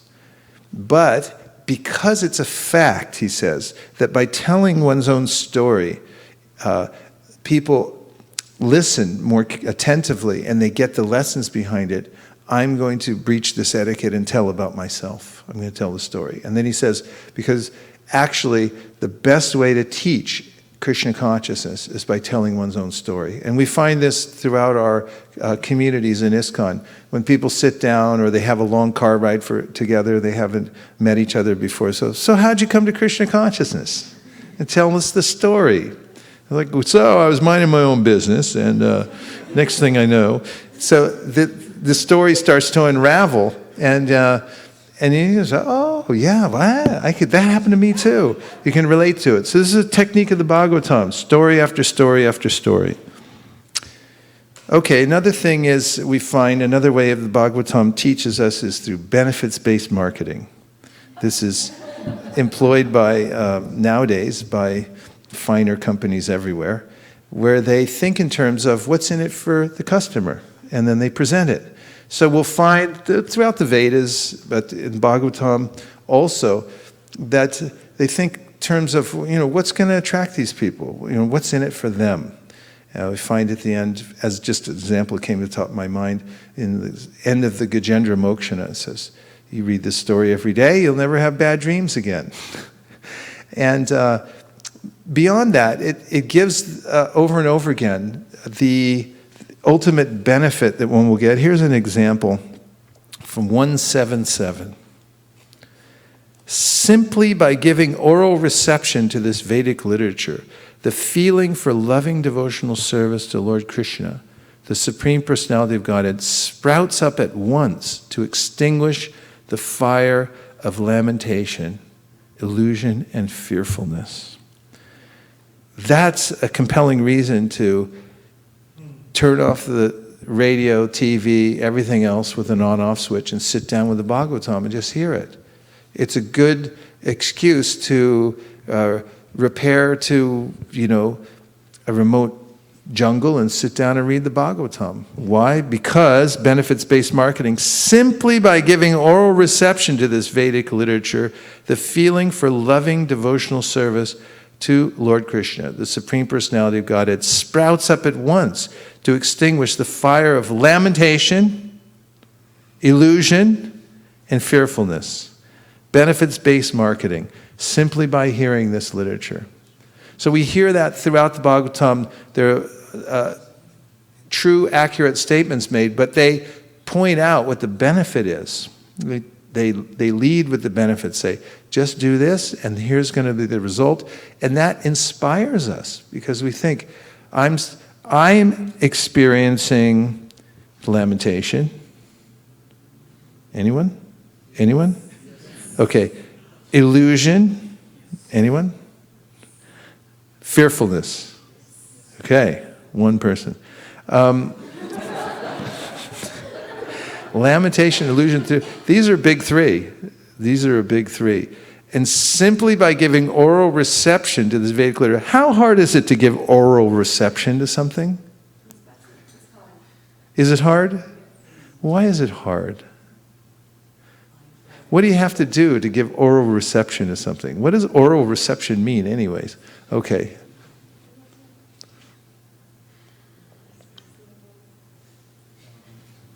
Oral reception is very difficult because the mind is all over the place. So, in order to give oral reception to anything that's at a higher level, our consciousness and our thoughts have to be at a higher level. Because when I play some cinema songs, it's very easy to give oral reception, but it's somebody giving lecture or it's... All right, let's look at it in a practical way. That's very cerebral. Here's practical. How many people... I used to have an iPhone. I don't anymore. It was in here. How many people have an iPhone? Raise your hand if you have an iPhone. Okay, that's 100%. How many people have, well, I shouldn't have said iPhone. That's very partial to Apple. But smartphone. Okay. Now, how many people have a feature within that you can download whatever you choose and then replay it? 100%. So here's the practical thing. Because all you have to do is put on your iPhone the transcendental literature. You can get Bhagavatam, Bhagavad Gita, lectures, everything, too much. You can't consume it all in one lifetime, the amount of recorded material there is on the planet nowadays. Even if you start now and you don't do anything else until the day you die, you won't finish. So, how hard is it to just choose the right button? It's easy. Okay, oral reception is not that hard. We don't even need to download. Now there is SoundCloud and there is Fan-the-Spark channel. So we should just turn it on. So the point is, God helps those who help themselves. Helping oneself means put yourself in front of transcendental sound vibration, even if you don't feel like it, especially if you don't feel like it. And just turn it on and be there and let the transformation take place. And this is the benefit that's coming out from the Bhagavatam that's being promised just by oral reception. Look up the word reception and let's see if we can figure out what that means. Maharaj, yesterday during Haridam, one of my old, not a colleague, he used to be the supplier when I was working before. So I met him with his small daughter and he was asking the questions.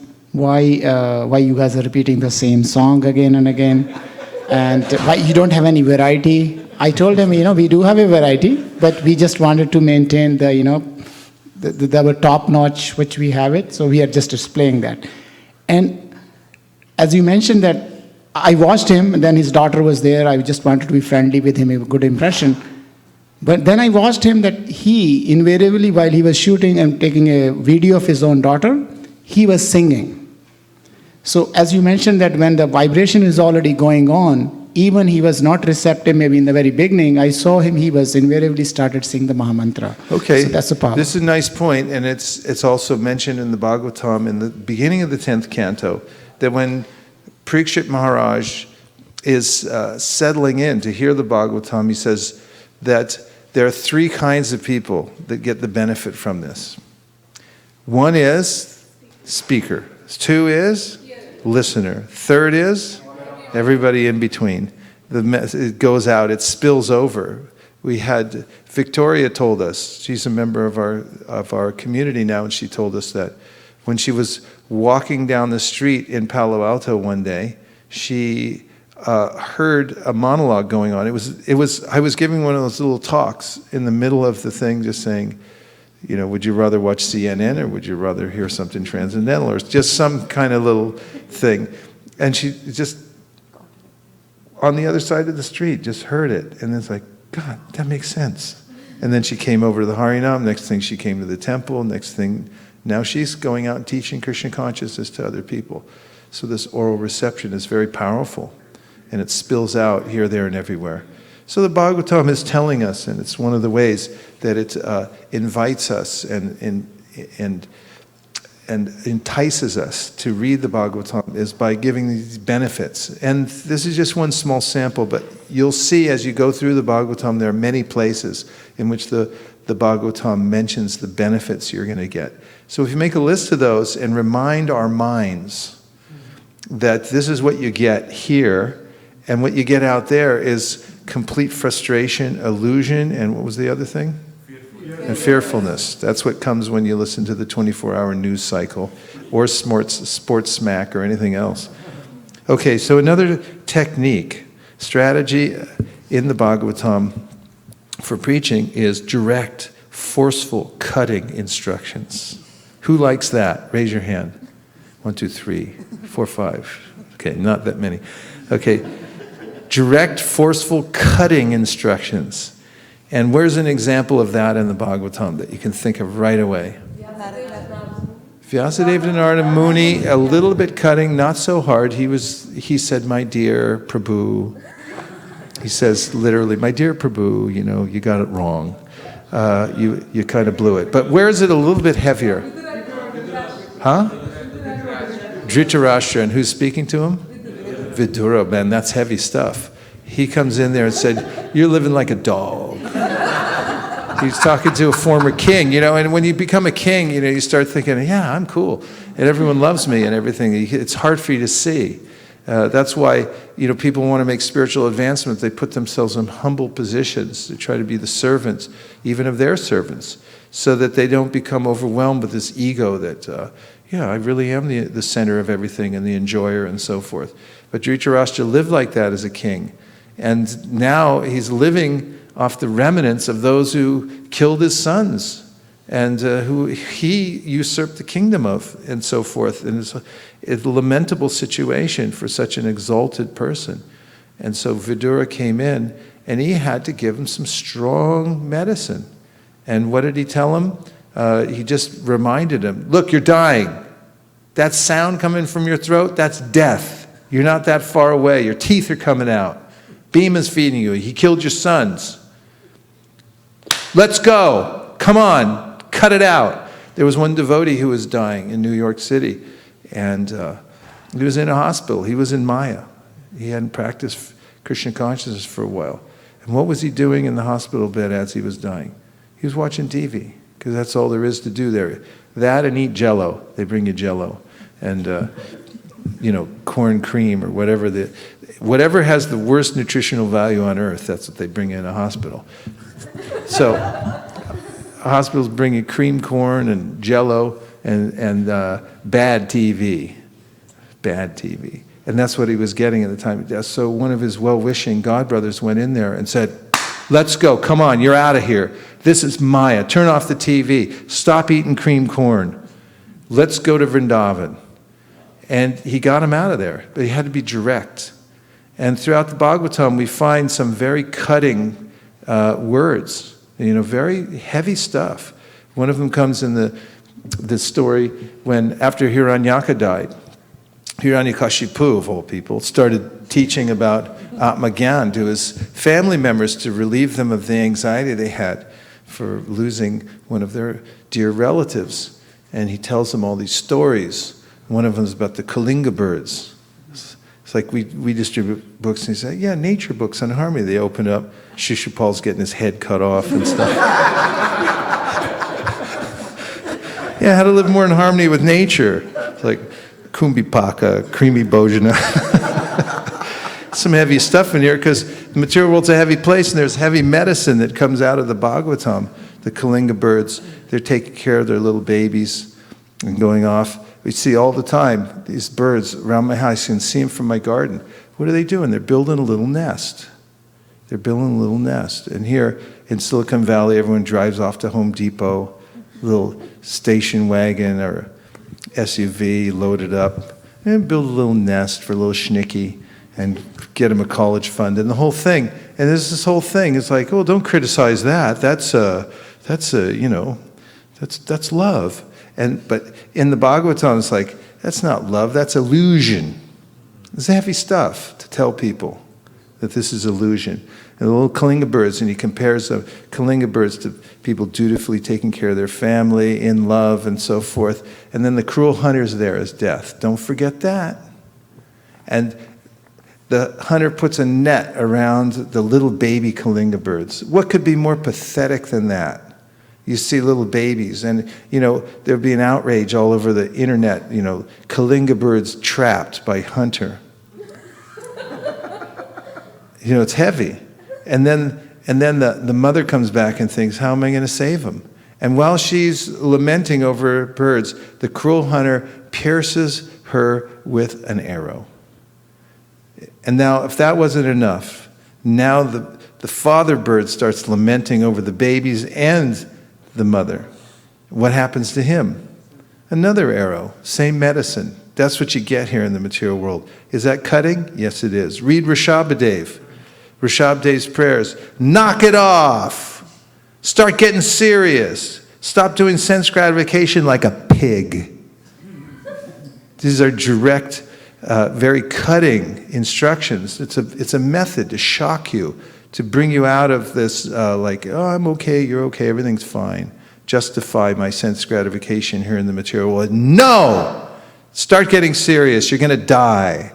These are the heavy instructions that are entwined in the Bhagavatam, and we need to take that medicine because you're not going to hear it anywhere else. Nobody else is compassionate enough to tell us that this is a burning place, that you're being played for a fool here by the illusory energy, and you're going to be killed mercilessly by the arrow that's going to pierce you as you're lamenting for all your other so-called loved ones. Is that heavy enough? Yeah, so that comes out in the Bhagavatam. It's a preaching strategy. It's a way in which we wake up. 1:13:18. Mahatma Vidura knew all this, and therefore he addressed Dhritarashtra, saying, my dear king, please get out of here immediately. Do not delay. Just see how fear has overtaken you. And Prabhupada writes in the purport, Vidura, as a saint and as the duty-bound, affectionate youngest brother of Dhritarashtra, wanted to awaken Dhritarashtra from his slumber of disease and old age. Vidura therefore sarcastically addressed Dhritarashtra as the king, quote unquote, which he was actually not. That's heavy sarcasm coming from a dear relative. Like, yeah, king. And then 1:13:29, thus Maharaj Dhritarashtra, the scion of the family of Ajamita, firmly convinced by introspective knowledge, prajna, broke at once the strong network of familial affection by his resolute determination. Thus he immediately left home to set out on the path of liberation as directed by his younger brother Vidura. That's the result. You can actually get free. You just think of Sanatana Goswami. One of my favorite stories is how he busted out of prison. He was in this jail. Some inane king threw him in jail because he wouldn't go along with him, and he bribed his way out with the money left by his brother. And it's described how he had to negotiate the bribery and everything like that. And then he finally gets out, and then he has to take a servant along with him who hides some money, and he almost gets killed for it. And then finally he releases Ishana, his servant, leaves him with one coin, says, go home. And now he's away from civilization. He's headed in the right direction towards Sri Chaitanya Mahaprabhu, and he has nothing left. And now, for the first time, he feels happiness. Think about that. And that, this breaking away from all my attachments here in the material world, which I think are my great assets, they're actually what are giving me illusion, fear, and misery. And the Bhagavatam brings that out. And here we see in the story of Dhritarashtra how he was hanging on to the last minute to all these various attachments, and then he breaks out finally. One devotee was telling me recently about how, it's just so difficult working in Silicon Valley, and how now they're laying off so many people, but they expect everyone else to do the same amount of work, more work, the same volume of work, but the fewer people and so forth, just working people so hard. And he was saying, I'm just preparing myself so that I can become free from all attachment. At some point, when Krishna is ready, I'm living a life of preparation. And when you read these stories, then you see, yes, I'm on the right track, keeping myself positioned so that I can completely depend on Krishna. And at some point, when Krishna gives the right sign, then I'll be ready. I'll be ready for it. Lifetime of preparation. Die to live. Heavy stuff. Okay, a couple more. One thing, another tool, a strategy in the Bhagavatam for teaching is symbolism. And there's much said about symbolism, actually, and its effectiveness in teaching. Here's something from scholastic.com. Quote, it is possible to read something but not really read something. Oh, it says, is it possible to read something but not really read something? I wrote a post about this time last year about blending a Dr. Seuss study. Does everybody know what Dr. Seuss is? You know the Cat in the Hat? You know Sam I Am? Okay. Dr. Seuss study with a study on symbolism. As an upper grade teacher, I knew I wanted to go beyond the colored hats and games on his birthday, and I knew Dr. Seuss could help us learn about the fantastic power of symbolism while reading. Since classic books develop a deeper meaning for us as we grow older and gain life experience, I wanted to give my students an opportunity to read his books again with new eyes. This can be completed successfully with the lens of symbolism study. Who would have figured that Yertle the turtle represents Adolf Hitler, and that the Sneetches was a result of a childhood of feeling different? He was German growing up in America in World War I. To build on this, I'm including several lesson possibilities from our classroom. Several anchor charts, book suggestions, and photos are included in this post. And then he goes on to talk about ways in which he successfully conveyed important messages to his young students through symbolism, something that you remember when you're learning a subject. And again, through poetry, here's a poem by William Blake called The Sick Rose. O rose, thou art sick, the invisible worm that flies in the night, in the howling storm, has found out thy bed of crimson joy, and his dark secret love does thy life destroy. It's heavy. Your mind brings in these images and so forth, and you're able to relate to them in a more vivid way. You don't just speed read when you get that. So Bhagavatam employs this also. Where does it do that? Symbolism, yes.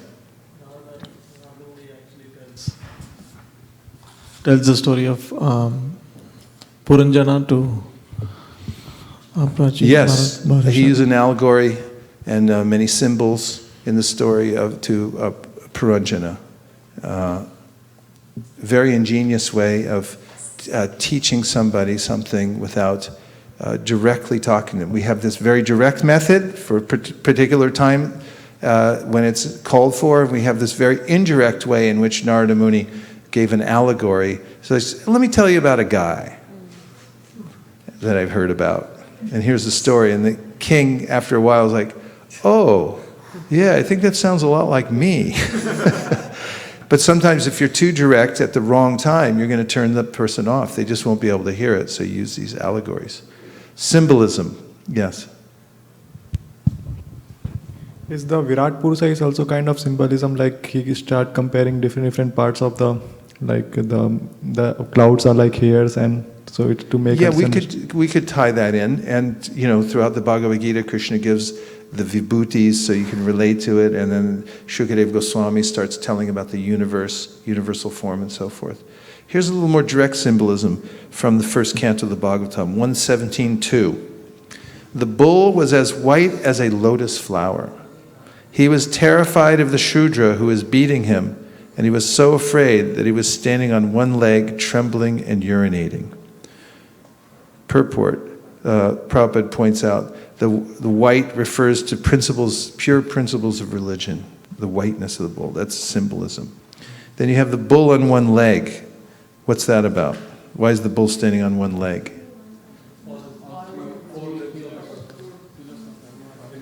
Okay, so there's 4 pillars of religious life. Why is he standing on one leg? Go ahead, tell us. Because all 3 of the other legs were broken by the low caste Shudra, who is personification of Kali. So what does it mean? What's the symbolism? He's standing on one leg. That means that all the other 3 religious principles have been basically dispelled, and therefore there's only one that's left. How does it make you feel when you see a bull standing on one leg?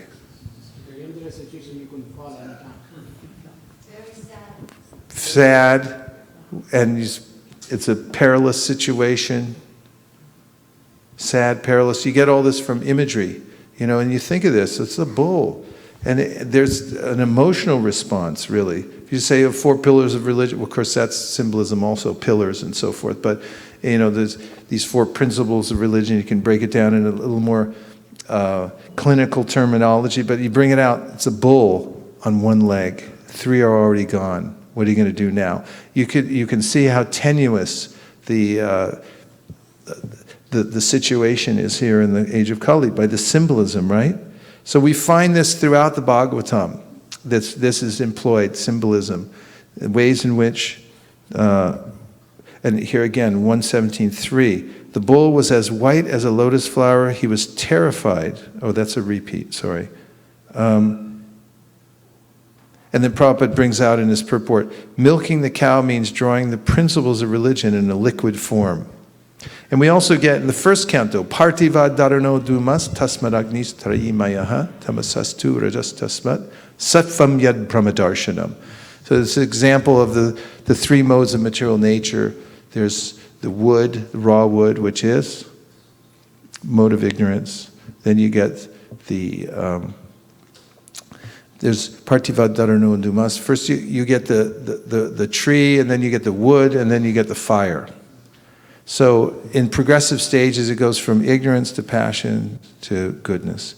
And then it says in goodness, because the fire is there, you can derive religious principles because you can do a Vedic fire sacrifice and so forth. So the symbolism is used there. And you'll notice as you're reading the Bhagavatam, many different kinds of symbols that help you to remember and imbibe the points more deeply than you may have.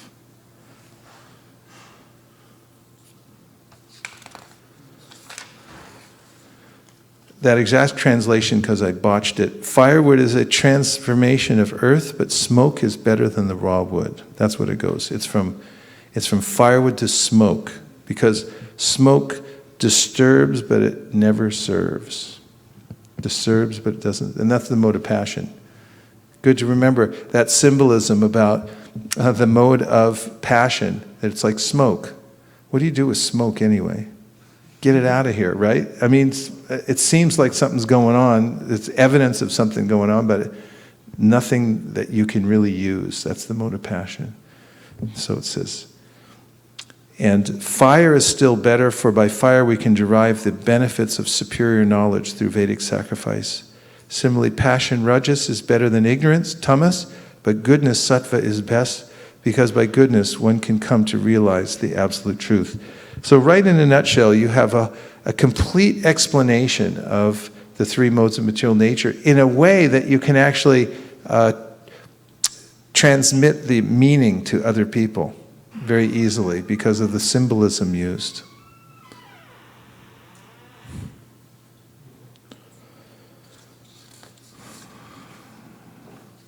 Okay, I think I'll make one last point and then we'll take some reflections, okay?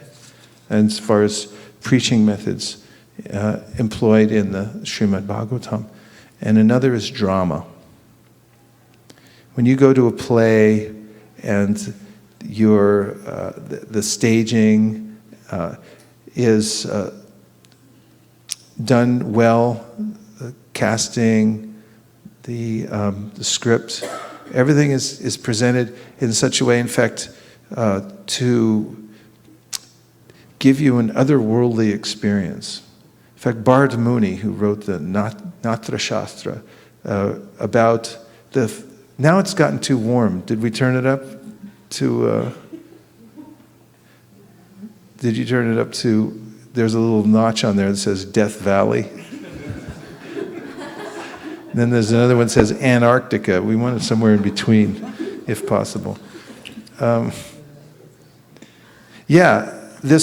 theory of drama, actually, which was conceived of many centuries ago by Bharata Muni, and incidentally, whom Rupa Goswami follows in parallel lines, showing how the Bhagavatam actually brings out the emotions of people using this drama, and which was employed by Sri Chaitanya Mahaprabhu, especially in his final days when he was the Gambhira, by hearing this drama and poetry that was written by these pure devotees from the spiritual world that invoked various emotions. That's the means. And in ordinary secular plays, the idea is that you'll achieve a transcendent situation, a position, by watching the play, an out-of-body experience, because you're watching and you become one with the drama. It's so powerful that it becomes transcendent in presenting it. And everything has to be done just right, and the right emotions are being explained. In fact, there's various elements to dramatic performance. You all okay? Yes. Okay. Yeah. Logos, originally referred to as the actual content of a speech and how it's organized. Ethos, the credibility or trustworthiness, but originally referred to the elements of a speech that reflected on a particular character. I'm going to ask you to repeat this back, so listen very carefully. Character of the speaker of this speech's author. Pathos, elements of a speech that appealed to any of the audience's sensibilities. Pathos. What's pathos? Told you it would be on the quiz. Huh? Audience's sensibilities. Yeah, it appealed to the audience's sensibilities. Telos is a term Aristotle used to explain the particular purpose or attitude of a speech. And we have kairos, a term that refers to the elements of a speech that acknowledge and draw support from the particular setting, time, and place that a speech occurs. So all of these are employed in drama, and we find 1:9-12, Srimad Bhagavatam.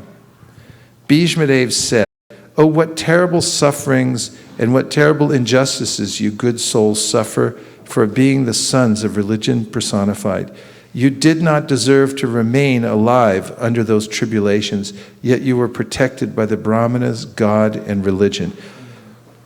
Who in this audience is an actor who's done some acting before?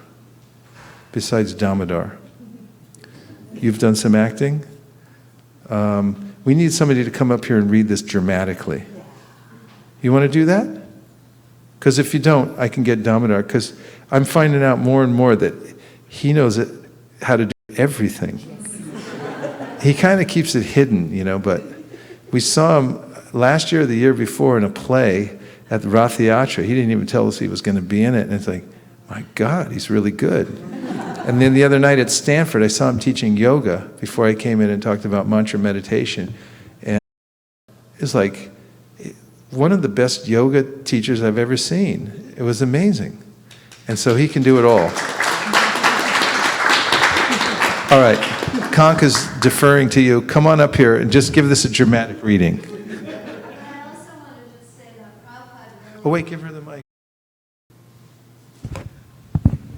But get a mic over to Damodar too, at the same time. Get that one to him. Srila Prabhupada really loved the Vaikuntha players, and he commented one time that these plays are more powerful than his books. Yeah, and we see that also. I mean, the other night we were in New Vrindavan at the end of so many seminars.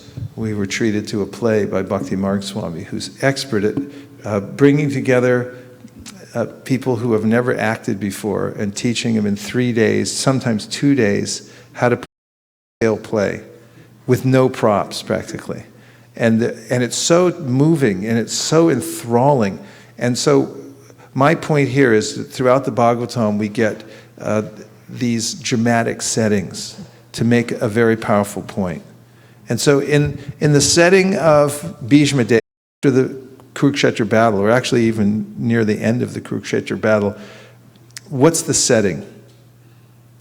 The most beloved grandsire is now lying on a bed of arrows. I mean, when you see your hero go down, there's pathos in that, isn't that?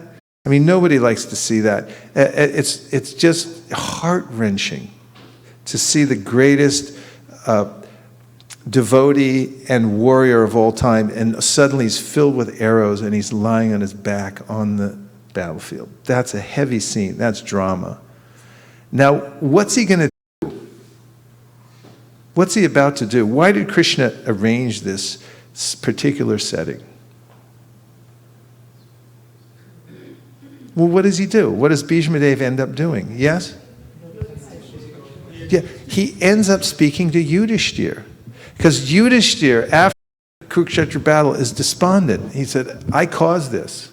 What good am I? I mean, I just, in the course of so-called dharma, now I killed everybody, and, these one sin upon another, it's just piled high, and I'm no good. He felt bad. I mean, war is hell. And it was the worst possible scenario you could imagine, Kurukshetra. You go to battle, and who are you fighting against? The people you love. It's horrible. And that's why Krishna set the Bhagavad Gita, and there's no more excuses. Do your duty. So I don't like it. Arjuna had a real reason not to like his duty, but he did it anyway. And now Yudhishthira is completely despondent. And the only way he's going to come out of it is to hear Atma Tattva Gyan, but who's he going to hear it from? About destiny. When destiny moves against you, how do you feel? Now here's Bhishma Dev lying on a bed of arrows. And he's going to speak about it. And we're going to hear what he says. Let's hear Damodar. Go ahead. You don't try too hard, just read it dramatically. Bhishma Dev said, "Oh, what terrible sufferings and what terrible injustices you good souls suffer for being the sons of religion personified. You did not deserve to remain alive under these tribulations, yet you are protected by the Brahmanas, God and religion." It sounds like a movie, right? Okay, so listen to this. Here's the purport. Maharaj Yudhishthira was disturbed due to the great massacre in the Battle of Kurukshetra. Bhishma Dev could understand this, and therefore he spoke first of the terrible sufferings of Maharaj Yudhishthira. I mean, that's one point. Here he is on a bed of arrows, and he has empathy for Yudhishthira. He's not even thinking about himself. And oftentimes devotees have compared this to Srila Prabhupada's passing. His lying on the bed, eating, his body was completely emaciated. And oftentimes devotees would come in to visit Prabhupada from a distant place and Did you get prasadam? Are you okay? So it's like, Prabhupada, you're asking me if I'm okay? You know, they were just so touched by this. This is a dramatic scene. He was put into difficulty by injustice only, and the Battle of Kurukshetra was fought just to counteract this injustice. Therefore, he should not regret the great massacre. He wanted to point out particularly that they were always protected by the Brahmanas, the Lord, and religious principles. These are three very important points. And the idea is that the scene is set so that there's complete absorption in the scene itself. How could this happen? And how can he even endure, being filled with arrows lying in the battlefield? And here he is giving concise, perfect wisdom. Here's 3 points that he makes. He says, you should always be protected by the Brahmins, the Lord, and religious principles. Then he says, as long as they were protected by these 3 important items, there was no cause of disappointment. So you can be filled with arrows and everything goes wrong, but if you're protected by religious principles, you got everything. And if it's the reverse, you have everything, but you don't have the religious principles, you don't have the blessings of the Vaishnavas, you're lost. You don't have anything. This is a perfect setup for this. Bhishmadev encouraged Maharaj Yudhishthira to dissipate his despondency. As long as a person is fully in cooperation with the wishes of the Lord, guided by the bona fide Brahmanas and Vaishnavas, and strictly following religious principles, one has no cause for despondency, however trying the circumstances of life. Bhishmadev, as one of the authorities in the line, wanted to impress this point upon the Pandavas. Was the point made? Absolutely. And it's because of the dramatic setting. If it just been a casual conversation, the impact might not have been as great. But here he is set up with arrows, and then he gives the speech of the Bhagavatam that anybody can take away and keep these 3 principles. And whenever they think about it, they go back to the imagery that was in this particular drama to drive the point home and think of Bhishmadev, the great hero lying on the battlefield. If he can go down, anybody can go down. Everybody will go down, but you have to keep these 3 things in place. What are they? Okay, so let me say, as long as a person is fully in cooperation with the wishes of the Lord, guided by bona fide Brahmins and Vaishnavas, and following religious principles. So cooperation, guided, and strictly following. That's the 3 things that are your real wealth. And Bhishma, everything else is so fickle that you can be the greatest hero, you're going to be knocked down. So there is just a brief summary of some of the strategies used in the first 2 cantos of the Bhagavatam and throughout the Bhagavatam to give the core messages of the Bhagavatam to the characters within the Bhagavatam and to us and to the rest of the world, and through which we can also express the Bhagavatam through drama, through using symbolism, through the various methods that I just mentioned, sometimes being very at the right times and so forth. And then, therefore, I'll reiterate that it's vital in our education system in America. Somebody's got a soapbox, bring it in now, and I'll stand on it. That we must, along with our academic programs, very practical application of them side by side. In other words, part of the Bhakti Shastri, Bhakti Vaibhav, Bhakti Vedanta, Bhakti Sarvabhauma study should also be going out and selling the Bhagavatam, as Prabhupada asked us to do. Because in the course of doing that, one actually solidifies one's understanding of the Bhagavatam and what's being said. And one sees for oneself, just as much as when Narada Muni, as a little child, 5 years old, went out into the world and saw how the different energies of the Lord were working. He came to know more fully about how the Lord was in his life and in the life of every living entity. Isolate those 2 things, then you don't get a complete realization. Om Tat Sat. Now we'll take a few reflections. Anything that you heard that stuck with you?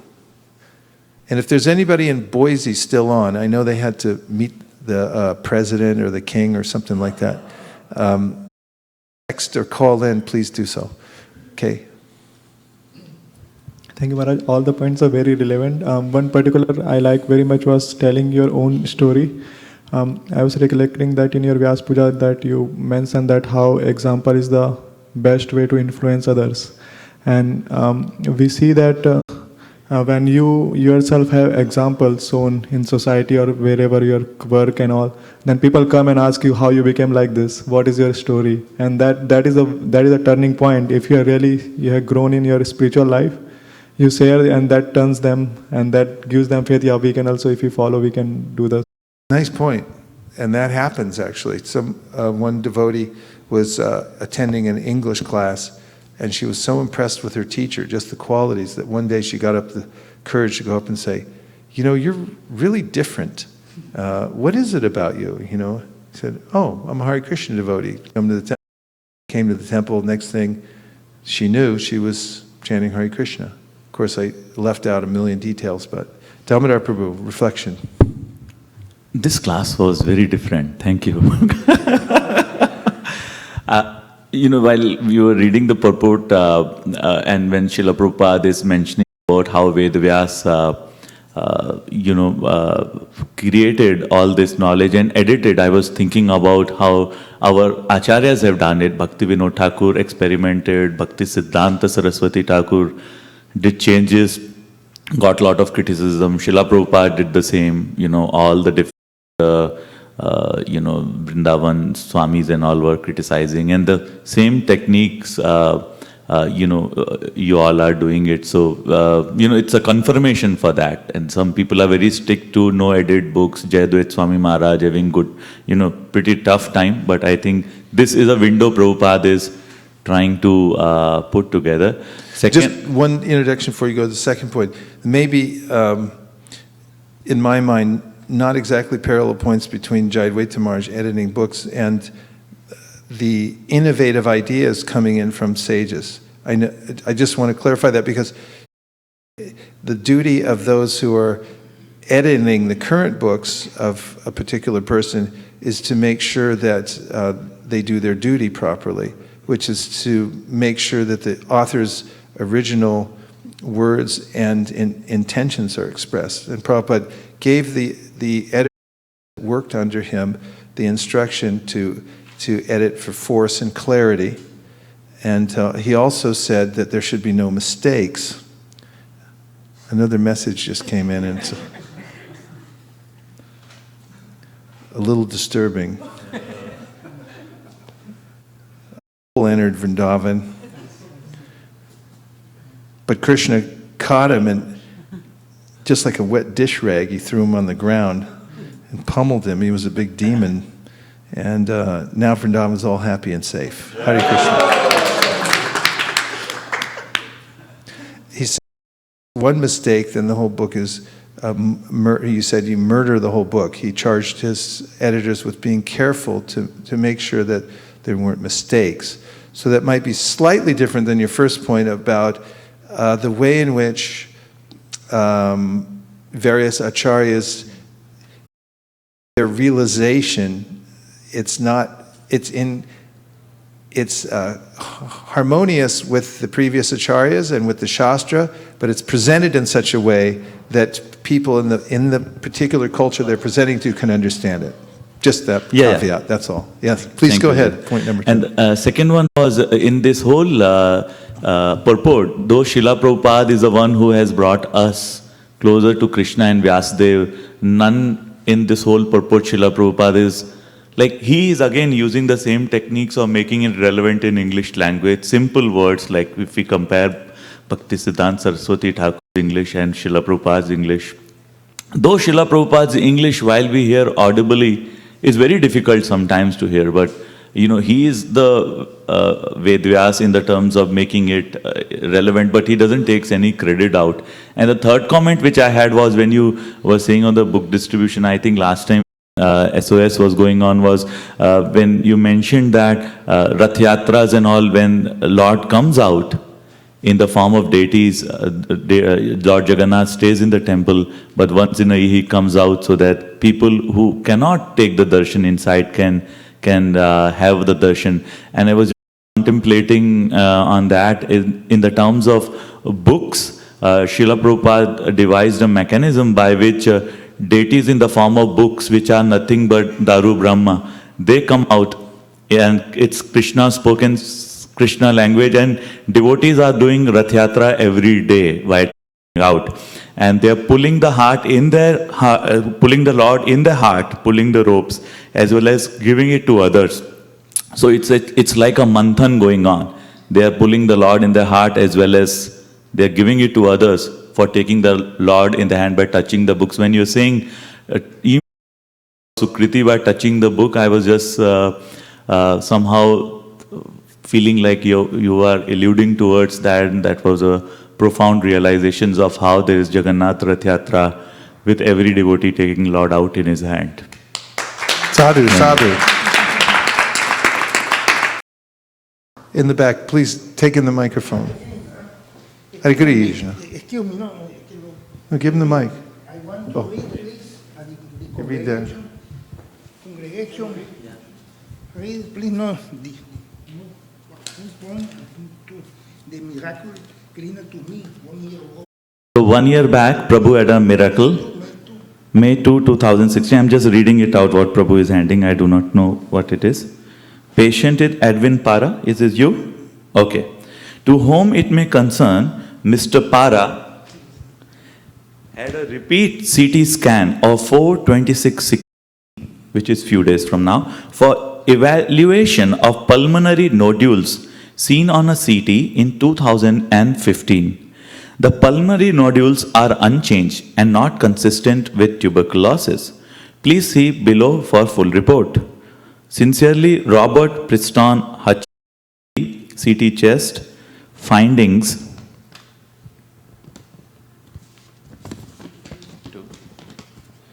Now I'll go to impression as Prabhu is saying. This is definitely a unique preaching strategy. Unchanged scattered bilateral pulmonary nodules measuring up to 1 meter. No further follow-up of these nodules is required. No new nodules. No evidence of active tuberculosis.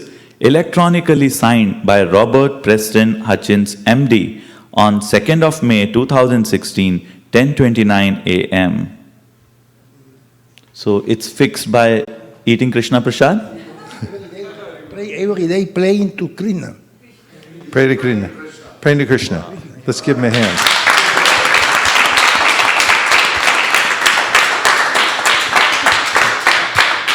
Although we're not guaranteeing or making any claims, we do recommend constant prayer. We'll take one from the internet, please. There are two actually are short from Preeti Radhika from Preeti Radhika. Yeah, Very good. She's thanking you for the wonderful class. And then the second one is from Vaikuntha Nayak Das from Vaikuntha India. Nayaka. Dandavat Maharaj, please to Srila Prabhupada.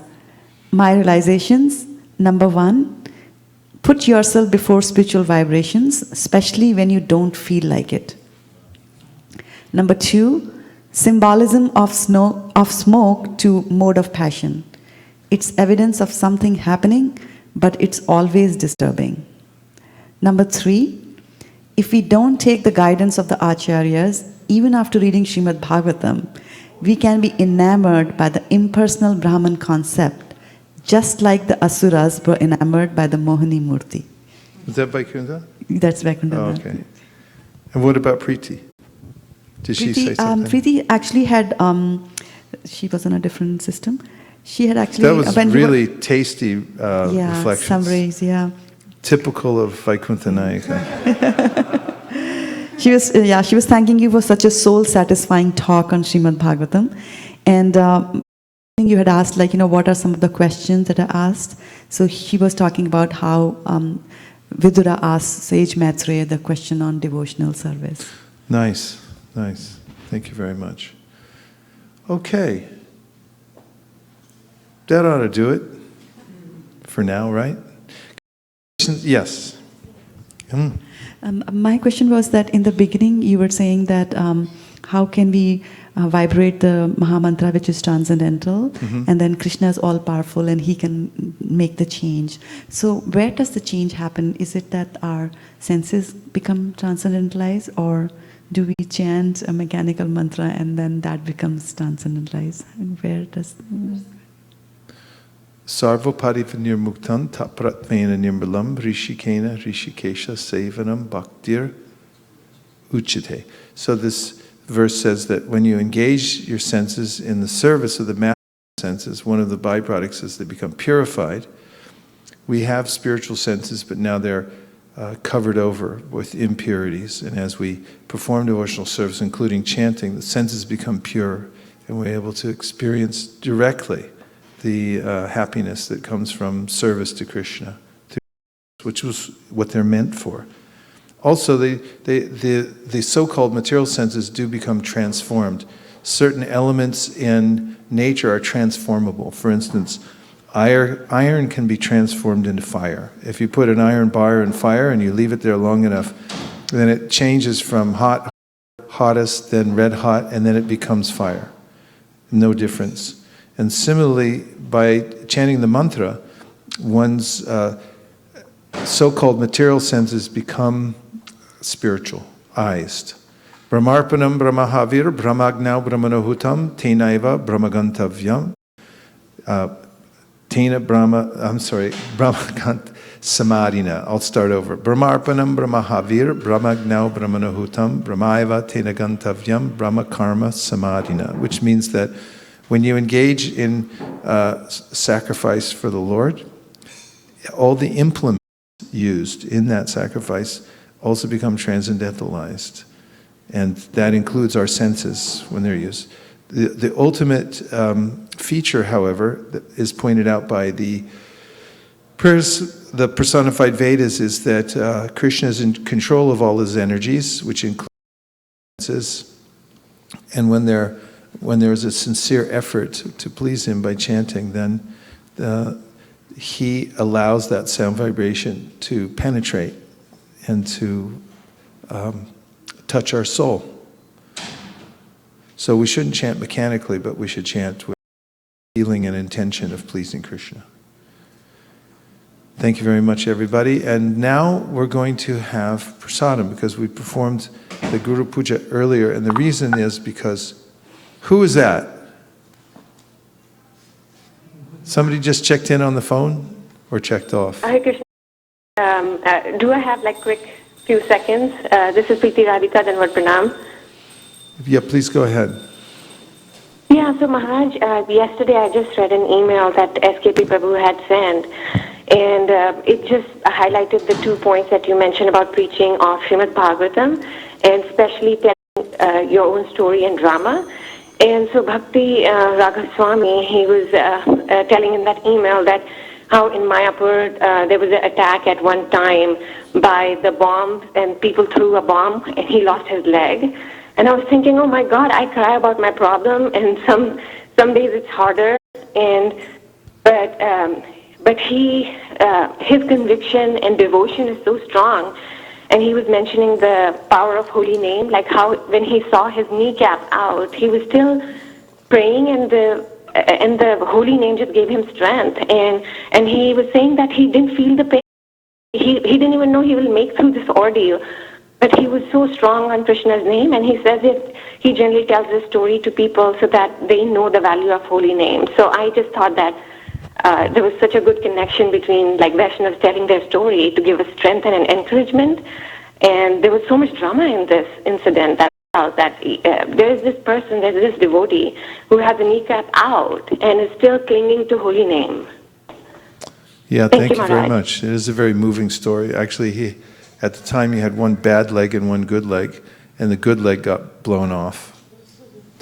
And he didn't lament for a moment, or he just moved on with his devotional service as if completely undaunted. Not as if, he was completely undaunted. So this is the power of the holy name. Vanchakalpaturvasya kripasnabeva cha patitanam pavanebhyo vaishnave Go Premanande Hari Bol. I have one more important announcement. Sharirat Vijaja Jotendriyatahika Jive Vishaya Shagare Dharma Jedi Bhoyati Loba Mumuisu Durmati Take Jeta Katita Shangsare Krishna Bora Doyamoy Gori Bare Jihajar Shaprashad Nadilobar Shayanamrita Pao Radha Krishna Gunagao Preme Dako Shri Chaitanya Nitai Preme Dako Shri Chaitanya Nitai Mahaprachare Govinde Nama Brahmani Vaishnave Swapa Punya Bhatam Rajan Vishwaso Naivajayate Prasare Sarvadukha Nam Hanirasyo Pajayate Prasanna Chetaso Yashu Buddhipaya Bhatishtate Bhagavat Shri Mahaprasad Ki Go Premanande Nitai Gaura Haribo Haribo Haribo Tai Gaur Haribo.